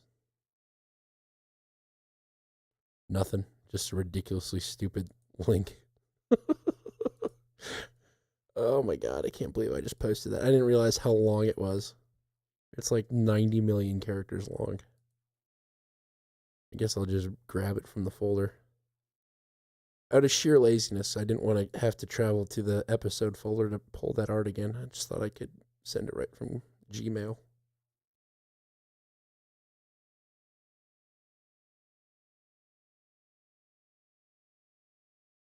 Milk ladies. Give me some milk. Boo-doo-doo-doo. You're telling me you wouldn't think it was weird if I was buying your wife's breast milk? No. Would it be weird if I bought her bath water? That's more weird because there's no nutritional value.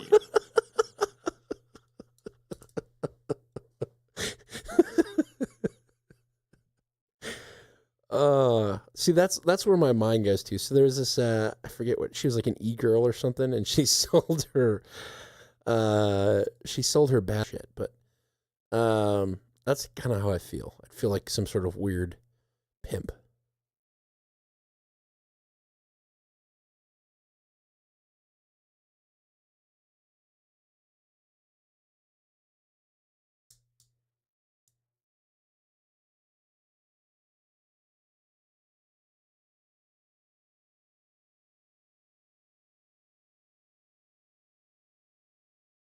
Thank you, Cotton Gin. I will remember that. Okay. So we got the title. We're really missing an opportunity here. And on the milk carton, it should be Kristi Noem's husband. No. That's like super inside baseball. I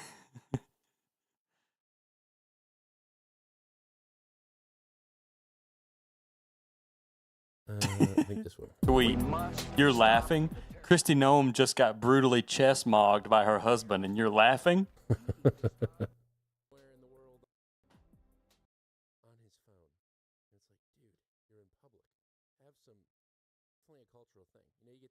the checkout lady that's on the phone. Yeah.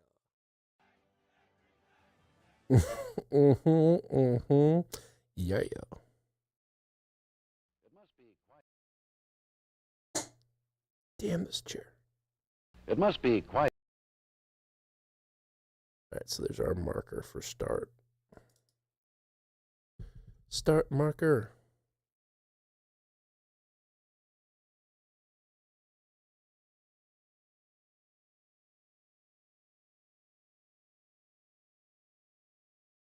Evidently, you can't put a marker down when you're not recording. I did not know this. I thought it'd be funny. Put a dead bear on a bike, you know? Oh, let's do a little heroin. It's nothing to it. Oh, I know. Have I told you about my lust demons? I marked that one. I thought that was funny. Have I told you about my lust demons? The one of me saying, Anglaise, oh non, I think would be pretty good. I think you said that inside of a clip, though. I don't think I did.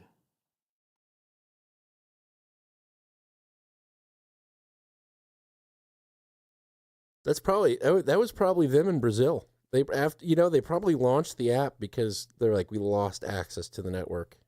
We need to create another device. I know. Plan B. Let's get them to do something as a joke, and we'll really screw them that way. All righty. Quick, Baron, vibe code this app. Probably. That was probably them in Brazil.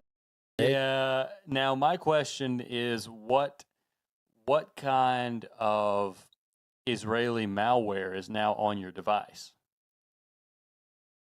That was probably them in Brazil. Things also get kind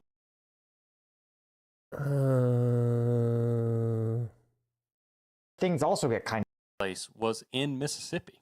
Yeah, I had heard that. I can't remember. United Kingdom. No tyrants. London, UK. Diverted attention from the profound grief of the victims' families. Language remains a sensitive issue in mostly official languages.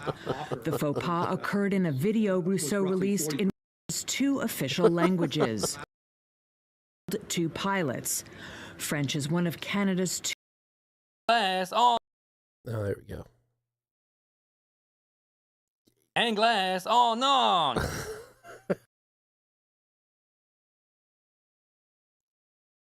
Anglaise, oh non.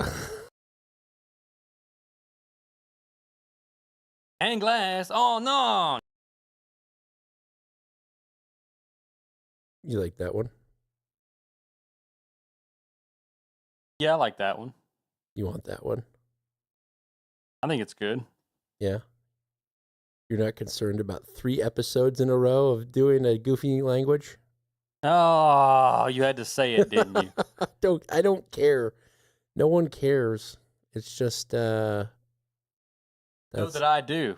Well, I figured you'd be fine with it if you like it.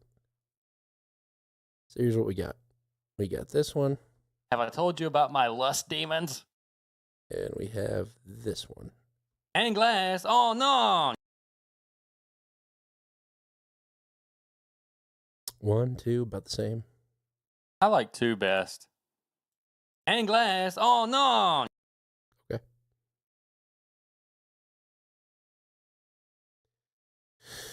Okay, dokie. We'll do that one. See, I'm easy. We did a full 15 minutes on black people on the phone. Hey, it was a good warm-up. It was a good warm-up. It's funny that it's a common annoyance, too.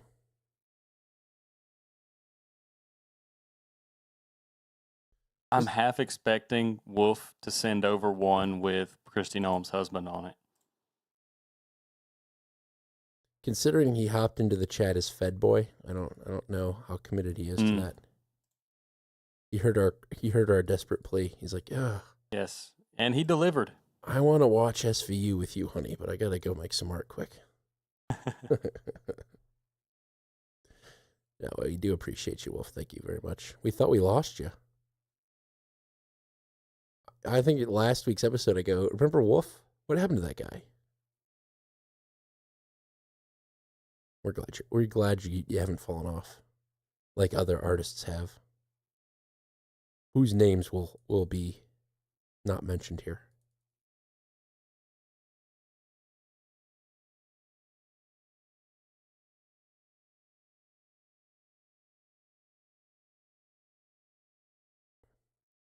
Glass on and glass on. It must be quite apparent by this time to any thinking individual. I love that. Oh no.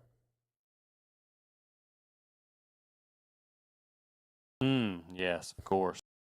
And then you get to pin it on someone else and say, well, it was high risk, but it would have been, we would have gotten the reward. Right. I want to point out. Oh, if this 15 minutes back, damn it.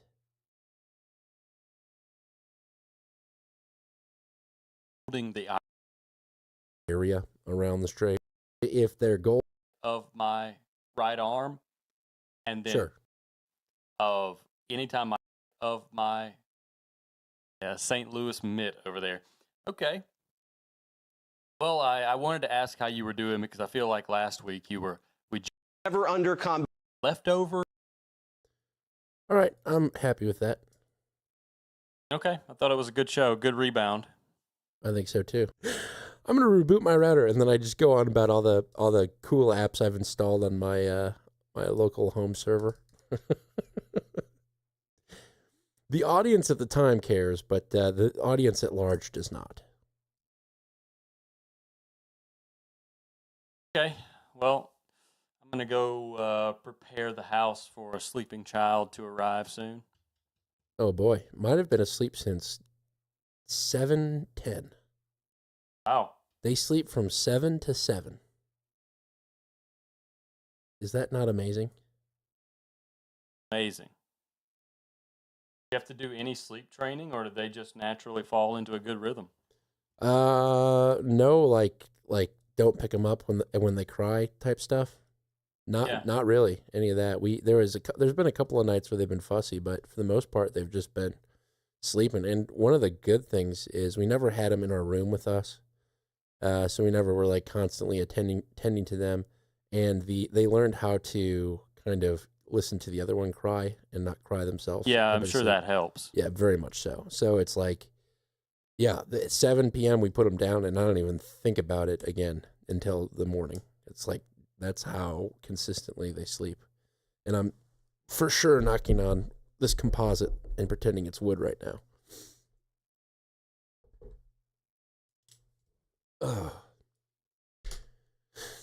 Oh, I should stop streaming to the internet. To the Rumble streams. Goodbye, everybody.